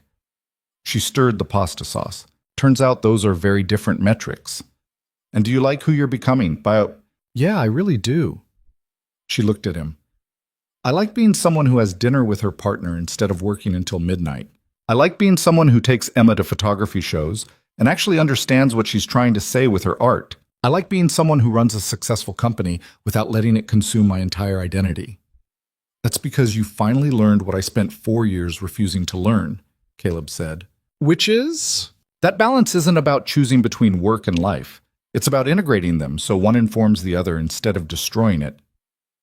He took the spoon from her and tasted the sauce, adding more salt. You needed to learn that success without connection is hollow. I needed to learn that safety without risk is suffocating. We both had to fail at our respective strategies before we could find something better. Listen to you, being all philosophical. I learned from the best. He kissed her cheek. Plus, Emma's been sending me articles about work-life integration and healthy relationship dynamics. Apparently, she's decided we're her project. Smart kid. The smartest. They finished cooking and ate dinner on their back patio, watching the sun set over Brooklyn and talking about nothing particularly important. And Caleb realized this was the life he'd been too afraid to want 2 years ago. Simple and complicated and beautifully ordinary all at once. The second year of the foundation was bigger than the first. They helped over 300 families, expanded to cover not just medical bills, but also counseling, childcare, and practical support like meal delivery and transportation. Emma volunteered her photography skills to document families' stories with their permission, creating a visual archive that was both heartbreaking and hopeful. One of those families was the Johnsons, a couple in their 30s with 2 young kids and a father facing stage 4 pancreatic cancer. The foundation covered their medical bills, connected them with counseling services, and provided practical support that let the mother keep her job while caring for her dying husband. When Mark Johnson died 6 months after the foundation started helping them, his wife Sarah sent Caleb a letter that he kept in his desk drawer and reread whenever he doubted whether the work mattered. "You gave us something more valuable than money," she wrote. "You gave us dignity. You let Mark die knowing his family wouldn't be destroyed financially by his illness. You let me focus on being his wife instead of constantly panicking about how we'd survive. You gave my kids memories of their father's last months that aren't entirely consumed by fear and chaos. That's a gift I can never repay." Caleb showed the letter to Vivian, who read it with tears in her eyes. "This is what meaning looks like," she said, handing it back. "Not stock prices or client acquisitions or board approval. This. Actual human impact. You have human impact too," Caleb reminded her. "You employ 347 people who depend on your company for their livelihoods. You protect clients from security threats that could destroy them. That matters. I know it matters. But it matters differently than this." She gestured to the letter. "This is personal, individual, intimate. This is helping people in their worst moments instead of just protecting them from abstract threats." So start your own foundation. You have the money and the platform. Vivian was quiet for a moment, considering, what would I even focus on? What breaks your heart? What keeps you up at night? So, honestly, kids who are brilliant but poor, who have the potential to do incredible things but don't have access to the resources or connections to make it happen. Her voice picked up energy. "I was lucky. My parents were rich. I had every advantage. But I've met so many people over the years who were smarter than me, more creative than me, more driven than me. But they never got the chance because they were born into poverty. So fund them. Create scholarships or mentorship programs or whatever it takes to give them the chances they deserve." You make it sound simple. It is simple. Not easy, but simple. He took her hand. "You spent 8 years building a company. You know how to build things. Just point that energy at something that matters beyond profit." 2 months later, Vivian announced the Laurent Opportunity Fund, a program that provided full scholarships, mentorship, and career support to brilliant students from low-income backgrounds who wanted to work in technology. The first cohort was 20 students. By the second year, it was 50. By the third year, it was over 100. Emma photographed the students for the program's promotional materials, capturing their determination and hope, and the particular kind of hunger that came from knowing you were capable of more than your circumstances suggested. The photographs were stunning, raw and honest, and completely free of the inspirational poverty porn that usually characterized charitable campaigns. These are people, not projects, Emma explained when showing Caleb and Vivian her work. I wanted to show their humanity and their ambition without reducing them to their struggles. You succeeded, Vivian said quietly, looking at a portrait of a 17-year-old girl from the Bronx who'd taught herself to code and dreamed of starting her own cybersecurity company. This is exactly right. Between the Rachel Hayes Foundation and the Laurent Opportunity Fund, Caleb and Vivian found themselves spending significant time in the philanthropic world. They attended fundraisers and charity galas and networking events full of wealthy people trying to buy meaning through strategic generosity. This is weird, Caleb whispered to Vivian at one particularly pretentious event where the champagne cost more than most people's monthly rent. What's weird? Bull. Being the people who belong here, having enough money that we can actually make a difference instead of just wishing we could. Does it make you uncomfortable? A little. Feels like I should be doing more. Like having this much while others have so little is fundamentally wrong. He watched a woman in a dress that probably cost $50,000 laugh at something her companion said. How do you reconcile it? Being wealthy in a world full of poverty? Oui. You don't reconcile it. You just try to do less harm and more good than the average person with your resources. Vivian sipped her champagne. I'm not going to pretend wealth doesn't come with moral complications, but I'd rather have it and use it to help people than not have it and be powerless to change anything. That's a convenient justification. It's an honest justification. There's a difference. She met his eyes. You want to give away all your money and live like a monk? Do it. I won't judge. But I think you can do more good keeping enough to live comfortably while using the rest strategically than you can martyring yourself to prove a point. Caleb knew she was right. He'd spent 4 years in Vermont living on barely anything, and all it had accomplished was making him and Emma miserable. Having resources meant having options. Having options meant being able to help people in ways that actually mattered instead of just feeling virtuous about your own poverty. You're right, he admitted. I usually am. She grinned. One of my more annoying qualities. They left the gala early, stopping for pizza at a hole-in-the-wall place in the East Village, where nobody cared who they were or how much money they had. They ate greasy slices on the sidewalk and watched the city move around them. And Caleb realized this was the version of wealth he could live with. Having enough to help people and enough left over for greasy pizza and a life that felt real instead of performative. Emma graduated from NYU with honors and a job offer from a prestigious photography agency that wanted her to document social issues for their editorial clients. She turned them down. I want to freelance, she told Caleb over dinner at the Brooklyn apartment. Work on projects I actually care about instead of assignments someone else thinks are important.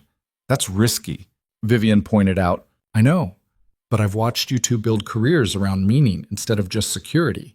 Seems like the right example to follow. Emma speared a piece of chicken. Plus, Emma speared a shiiska samasya. I have some savings, and the foundation said they'd hire me to document families' stories. Between that and wedding photography and editorial work I actually care about, I think I can make it work. You're sure? Caleb asked. I'm sure. Life's too short to spend it doing work that doesn't matter just because it's safe. She looked at her father. I learned that from you, actually. Watching you leave Vermont and choose risk over safety, that was the bravest thing I've ever seen. Caleb felt his throat tighten. I was terrified the entire time. I know. That's what made it brave. Emma smiled. Courage isn't not being scared. It's being scared and doing it anyway because something matters more than your fear. See? When did you get so wise? He asked, hearing the echo of every other time he'd asked that question. I've always been wise, Emma repeated with a grin. You're just finally listening. She moved into her own apartment in Brooklyn the following month, a tiny studio that cost too much and had a radiator that clanged like a prisoner trying to escape, but it was hers, her space, her declaration of independence. Caleb helped her move, carrying boxes up 4 flights of stairs and trying not to feel like he was losing her, even though he knew this was exactly what success looked like. I'm not disappearing, Emma said when he'd made his 3rd trip up the stairs. I'm literally 15 minutes away. I know. And you're going to see me all the time because I'm still photographing for the foundation. I know. So why do you look like I'm moving to another country? Caleb set down the box and looked at his daughter, 22 years old, confident, talented, ready to build her own life. Because watching you grow up and not need me anymore is harder than I expected. I'll always need you, Dad. Just differently than I needed you when I was 10 and scared and didn't know how to exist without Mom. She hugged him. You did good. You raise someone who's capable and independent and knows how to take care of herself. That's the goal, right? Yeah, that's the goal. Then stop being sad about achieving it. They finished moving her in, and Caleb left her apartment feeling both proud and hollow.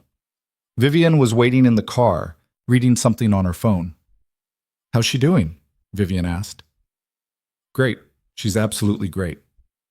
Caleb got in and closed the door, which makes me feel ancient and unnecessary. You're not unnecessary. You're just transitioning from essential to important. There's a difference, is there? Yeah. Essential means she can't function without you. Important means she can function, but she chooses to keep you in her life anyway. Important is better, even though it feels worse. Vivian reached over and took his hand. You gave her roots and wings. Now you get to watch her fly instead of holding her up. That's success, even if it doesn't feel like it. They drove back to Brooklyn in comfortable silence, and Caleb processed the particular brand of grief that came from successful parenting. You spent years building someone strong enough to not need you, then had to figure out who you were when the primary purpose of your life transformed into something optional. What do we do now? He asked when they reached the apartment. What do you mean? See? Hosts. Emma's independent. The foundation's running smoothly. Laurent's security is stable. We've solved all the problems we were supposed to solve. He looked at Vivian. What's next? She thought about it for a moment, then smiled. Whatever we want. That's the whole point of building a stable life. It gives you freedom to choose what matters instead of just reacting to crises. So what do you want? Honestly, I want to travel. See parts of the world I missed while building the company. Take time off without feeling guilty about it. She squeezed his hand. I want to be someone who has experiences instead of just accomplishments. That sounds good. Yeah? Yeah. Caleb felt something loosen in his chest. Permission to want things beyond survival and responsibility. Where should we go first?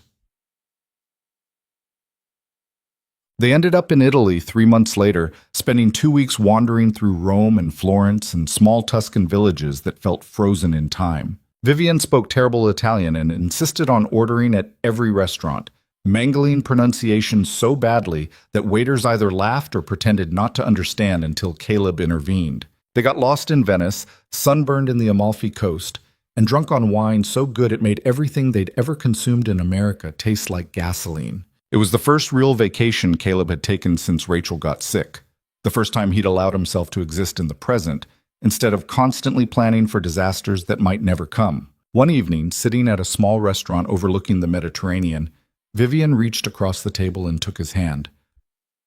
I want to marry you, she said. Not a question, just a statement of fact. Caleb's brain stuttered. What? I want to marry you. Make this official. Stop calling you my partner and start calling you my husband. She said it calmly, like she was presenting a business proposal instead of completely changing the trajectory of their lives. But only if you want that too. I'm not interested in marriage for marriage's sake. I'm interested in building something permanent with someone I actually like. You like me? I love you, you idiot. But yes, I also like you, which is rarer and more important. She was smiling now. So what do you think? Want to make this weird little family we've built official? Caleb thought about Rachel, who he'd loved completely and lost devastatingly. He thought about the 4 years he'd spent convinced that loving someone again would dishonor her memory. He thought about Emma's words about courage being doing something despite fear. Yes, he said. I want to marry you. They got engaged in Italy and married 6 months later in a small ceremony in the Brooklyn apartment's backyard garden. Emma officiated, having gotten ordained online specifically for this purpose. The guest list was intimate. Sarah Chen and a few other Laurent security employees, Emma's college friends, people from the foundation, Vivian's few remaining family members who'd bothered to show up. No elaborate production. No expensive venue. Just two people who'd spent years learning how to trust again, choosing each other deliberately in front of the people who mattered. Emma's speech as officiant was characteristically honest. My dad and Vivian spent 20 years apart, both convinced they were better off alone, she said, standing between them with her officiant's certificate printed from the internet. My dad hid in Vermont. Vivian hid in her company. Both of them built impressive walls around their hearts and called it strength. She looked at Caleb, then Vivian.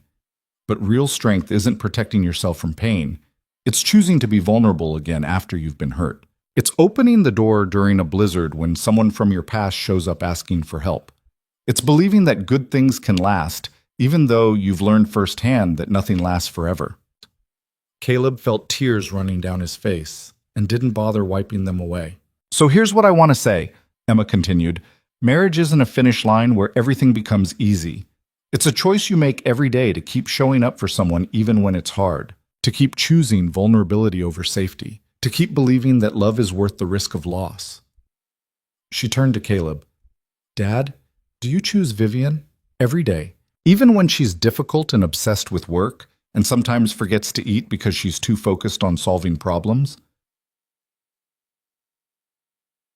I do, Caleb said, his voice rough. Emma turned to Vivian. Vivian, do you choose my dad? Every day. Even when he's overthinking everything and occasionally gets stuck in grief and still can't solve basic algebra? Vivian laughed through tears. I do. Then by the power vested in me by the internet, I declare you married. Kiss each other before I start crying and ruin my makeup. Whoopom. They kissed while their small gathering of guests cheered, and Caleb realized this was the life he'd been too afraid to imagine when Vivian first appeared at his farmhouse door. Not perfect. Not without complications or hard days or moments of doubt, but real and chosen and worth every risk he'd taken to get here. The reception was small and chaotic. Too much wine, too much food. Emma's friends taking over the music and turning the backyard into an impromptu dance party. At some point, Caleb found himself standing at the edge of it all, watching Vivian laugh at something Sarah said, watching Emma dance with her friends, watching all these lives overlap and intersect. You did good, man, a voice said beside him. He turned to find Marcus, Emma's friend from college, not Marcus Webb, the traitor CFFO, holding a beer and looking philosophical in the way drunk 20-somethings sometimes did. Did good how? Caleb asked. Built a life that actually matters. Most people spend their whole lives chasing success or safety, never figuring out that meaning comes from the people you choose and the impact you make. Marcus took a sip of beer. Emma talks about you all the time, about how you chose to risk everything to help someone who needed you, how you turned your worst loss into something that helps other people. That's rare. I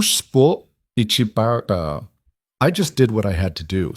Nah, man, lots of people go through tragedy and it makes them smaller, bitter, closed off. You went through it and somehow came out bigger. That's not just doing what you had to do. That's choosing to grow instead of shrink. Ooh. Marcus wandered off to rejoin the dancing, leaving Caleb with his observation. And Caleb realized the kid was right. He could have stayed in Vermont forever, safe and small and slowly suffocating. Instead, he'd chosen risk, chosen growth, chosen to believe that life could be more than just managing fear. Later that night, after the guests left and the backyard was quiet again, Caleb and Vivian sat on their back patio under string lights that had somehow survived the party. We did it, Vivian said, leaning against him. Did what? Built something worth having, together. She intertwined her fingers with his. 2 years ago, I thought success meant my company's valuation and my name in Forbes. Now I think it means this: sitting in our backyard after marrying someone I actually like, having a stepdaughter who's brilliant and independent, running a foundation that helps people, building a life that feels full instead of just accomplished. You know what's funny? Caleb said. What? The night you showed up in Vermont, I thought you were offering me money to solve your problems, but you were actually offering me permission to stop hiding. He kissed the top of her head. You saved me as much as I saved you. Then we're even. Not even close, but we can pretend. They sat in comfortable silence, and Caleb thought about the question Vivian had asked 2 years earlier, whether he was happy. Back then, he hadn't known how to answer. Happiness felt like a trap, a temporary reprieve before the next disaster. But sitting here, married to someone who challenged him and loved him in equal measure, building work that mattered, watching Emma thrive as an independent adult, this felt like something more durable than happiness. This felt like meaning. And maybe that was the real lesson. That hiding from pain didn't prevent it. It just prevented you from experiencing anything else too. That safety without risk was just slow-motion death. That the only way to honor loss was to keep living fully, despite knowing firsthand that nothing lasts forever. Rachel would have liked Vivian, Caleb realized. Would have appreciated her directness and her refusal to accept bullshit. Would have been glad that Caleb hadn't spent his entire life mourning instead of moving forward. You're thinking about her, Vivian said softly. It wasn't a question. Yeah. Well, that's okay. She's part of your story, part of what made you who you are. Vivian sat up to look at him. I never want you to feel like loving me means erasing her. She mattered. She still matters. You don't have to choose between honoring your past and building your future. How did you get so wise? I learned from experience. Turns out you can't build anything meaningful on top of unprocessed grief and avoidance. You have to actually deal with the hard stuff before you can move forward. She smiled. Plus, I've been going to therapy for 2 years. It helps. You're in therapy? Individual and couples counseling. Did you think we accidentally figured out how to have a healthy relationship? This shit takes work. Caleb laughed, feeling lighter than he had in years. Fair point. They eventually went inside, climbing the stairs to their bedroom in the home they'd chosen together. And Caleb fell asleep thinking about second chances and the particular courage it took to keep your heart open after learning exactly how badly it could break. 3 years after that night in the blizzard, when everything changed, Caleb stood in Central Park watching Emma photograph a family for the foundation. The father was dying, stage 4 lung cancer, maybe 6 months left. The mother looked exhausted and terrified. The 2 kids were trying to be brave and failing. Emma worked with them patiently, not trying to manufacture fake happiness, but capturing real moments of connection. A father holding his daughter's hand. A mother kissing her son's forehead. A family existing together in the truth of their situation without pretending everything was fine. That's my girl, Vivian said, standing next to Caleb with her hand in his. She's incredible. She learned from the best. They watched Emma work for a while longer, then walked through Central Park together, talking about nothing particularly important. The foundation was helping over 500 families now. The Laurent Opportunity Fund had sent 300 students to college. The company was stable and profitable, and actually living up to its values. Everything they'd built was working. Not perfectly, nothing worked perfectly, but well enough that they could stop constantly fighting crises and actually enjoy what they'd created. You know what I realized? Caleb said as they walked. What? The biggest decision of my life wasn't solving your corporate conspiracy or starting the foundation or any of the big dramatic moments. It was opening the door that night when you showed up in the blizzard. Because it led to everything else? Because it was the moment I chose risk over safety, connection over isolation. The possibility of something meaningful over the certainty of nothing hurt me. He stopped walking and turned to face her. Everything good in my life now comes from that one moment of choosing to trust you instead of protecting myself. Vivian kissed him gently. Then I'm glad you opened the door. Me too. They continued their walk through the park. 2 people who'd spent years learning that courage wasn't the absence of fear, it was doing the terrifying thing anyway because something mattered more than your comfort. That success wasn't wealth or power or impressive titles. It was building a life that felt true instead of safe. That love wasn't a guarantee against loss. It was a choice to remain vulnerable despite knowing exactly how badly vulnerability could hurt. And somewhere in the messy, complicated, beautiful chaos of their lives, Caleb finally understood what Rachel had known all along, that the only way to truly live was to risk your heart completely. That safety was overrated and meaning was everything. That opening the door during a blizzard might be the scariest thing you ever do, but it might also be the thing that saves you. He'd spent 4 years building walls to protect himself from pain. Then Vivian had shown up and offered him something more valuable than protection. She'd offered him a reason to tear the walls down and try again. And he'd chosen to try, chosen to risk, chosen to believe that good things could last even though he knew firsthand they didn't always. That choice had made all the difference.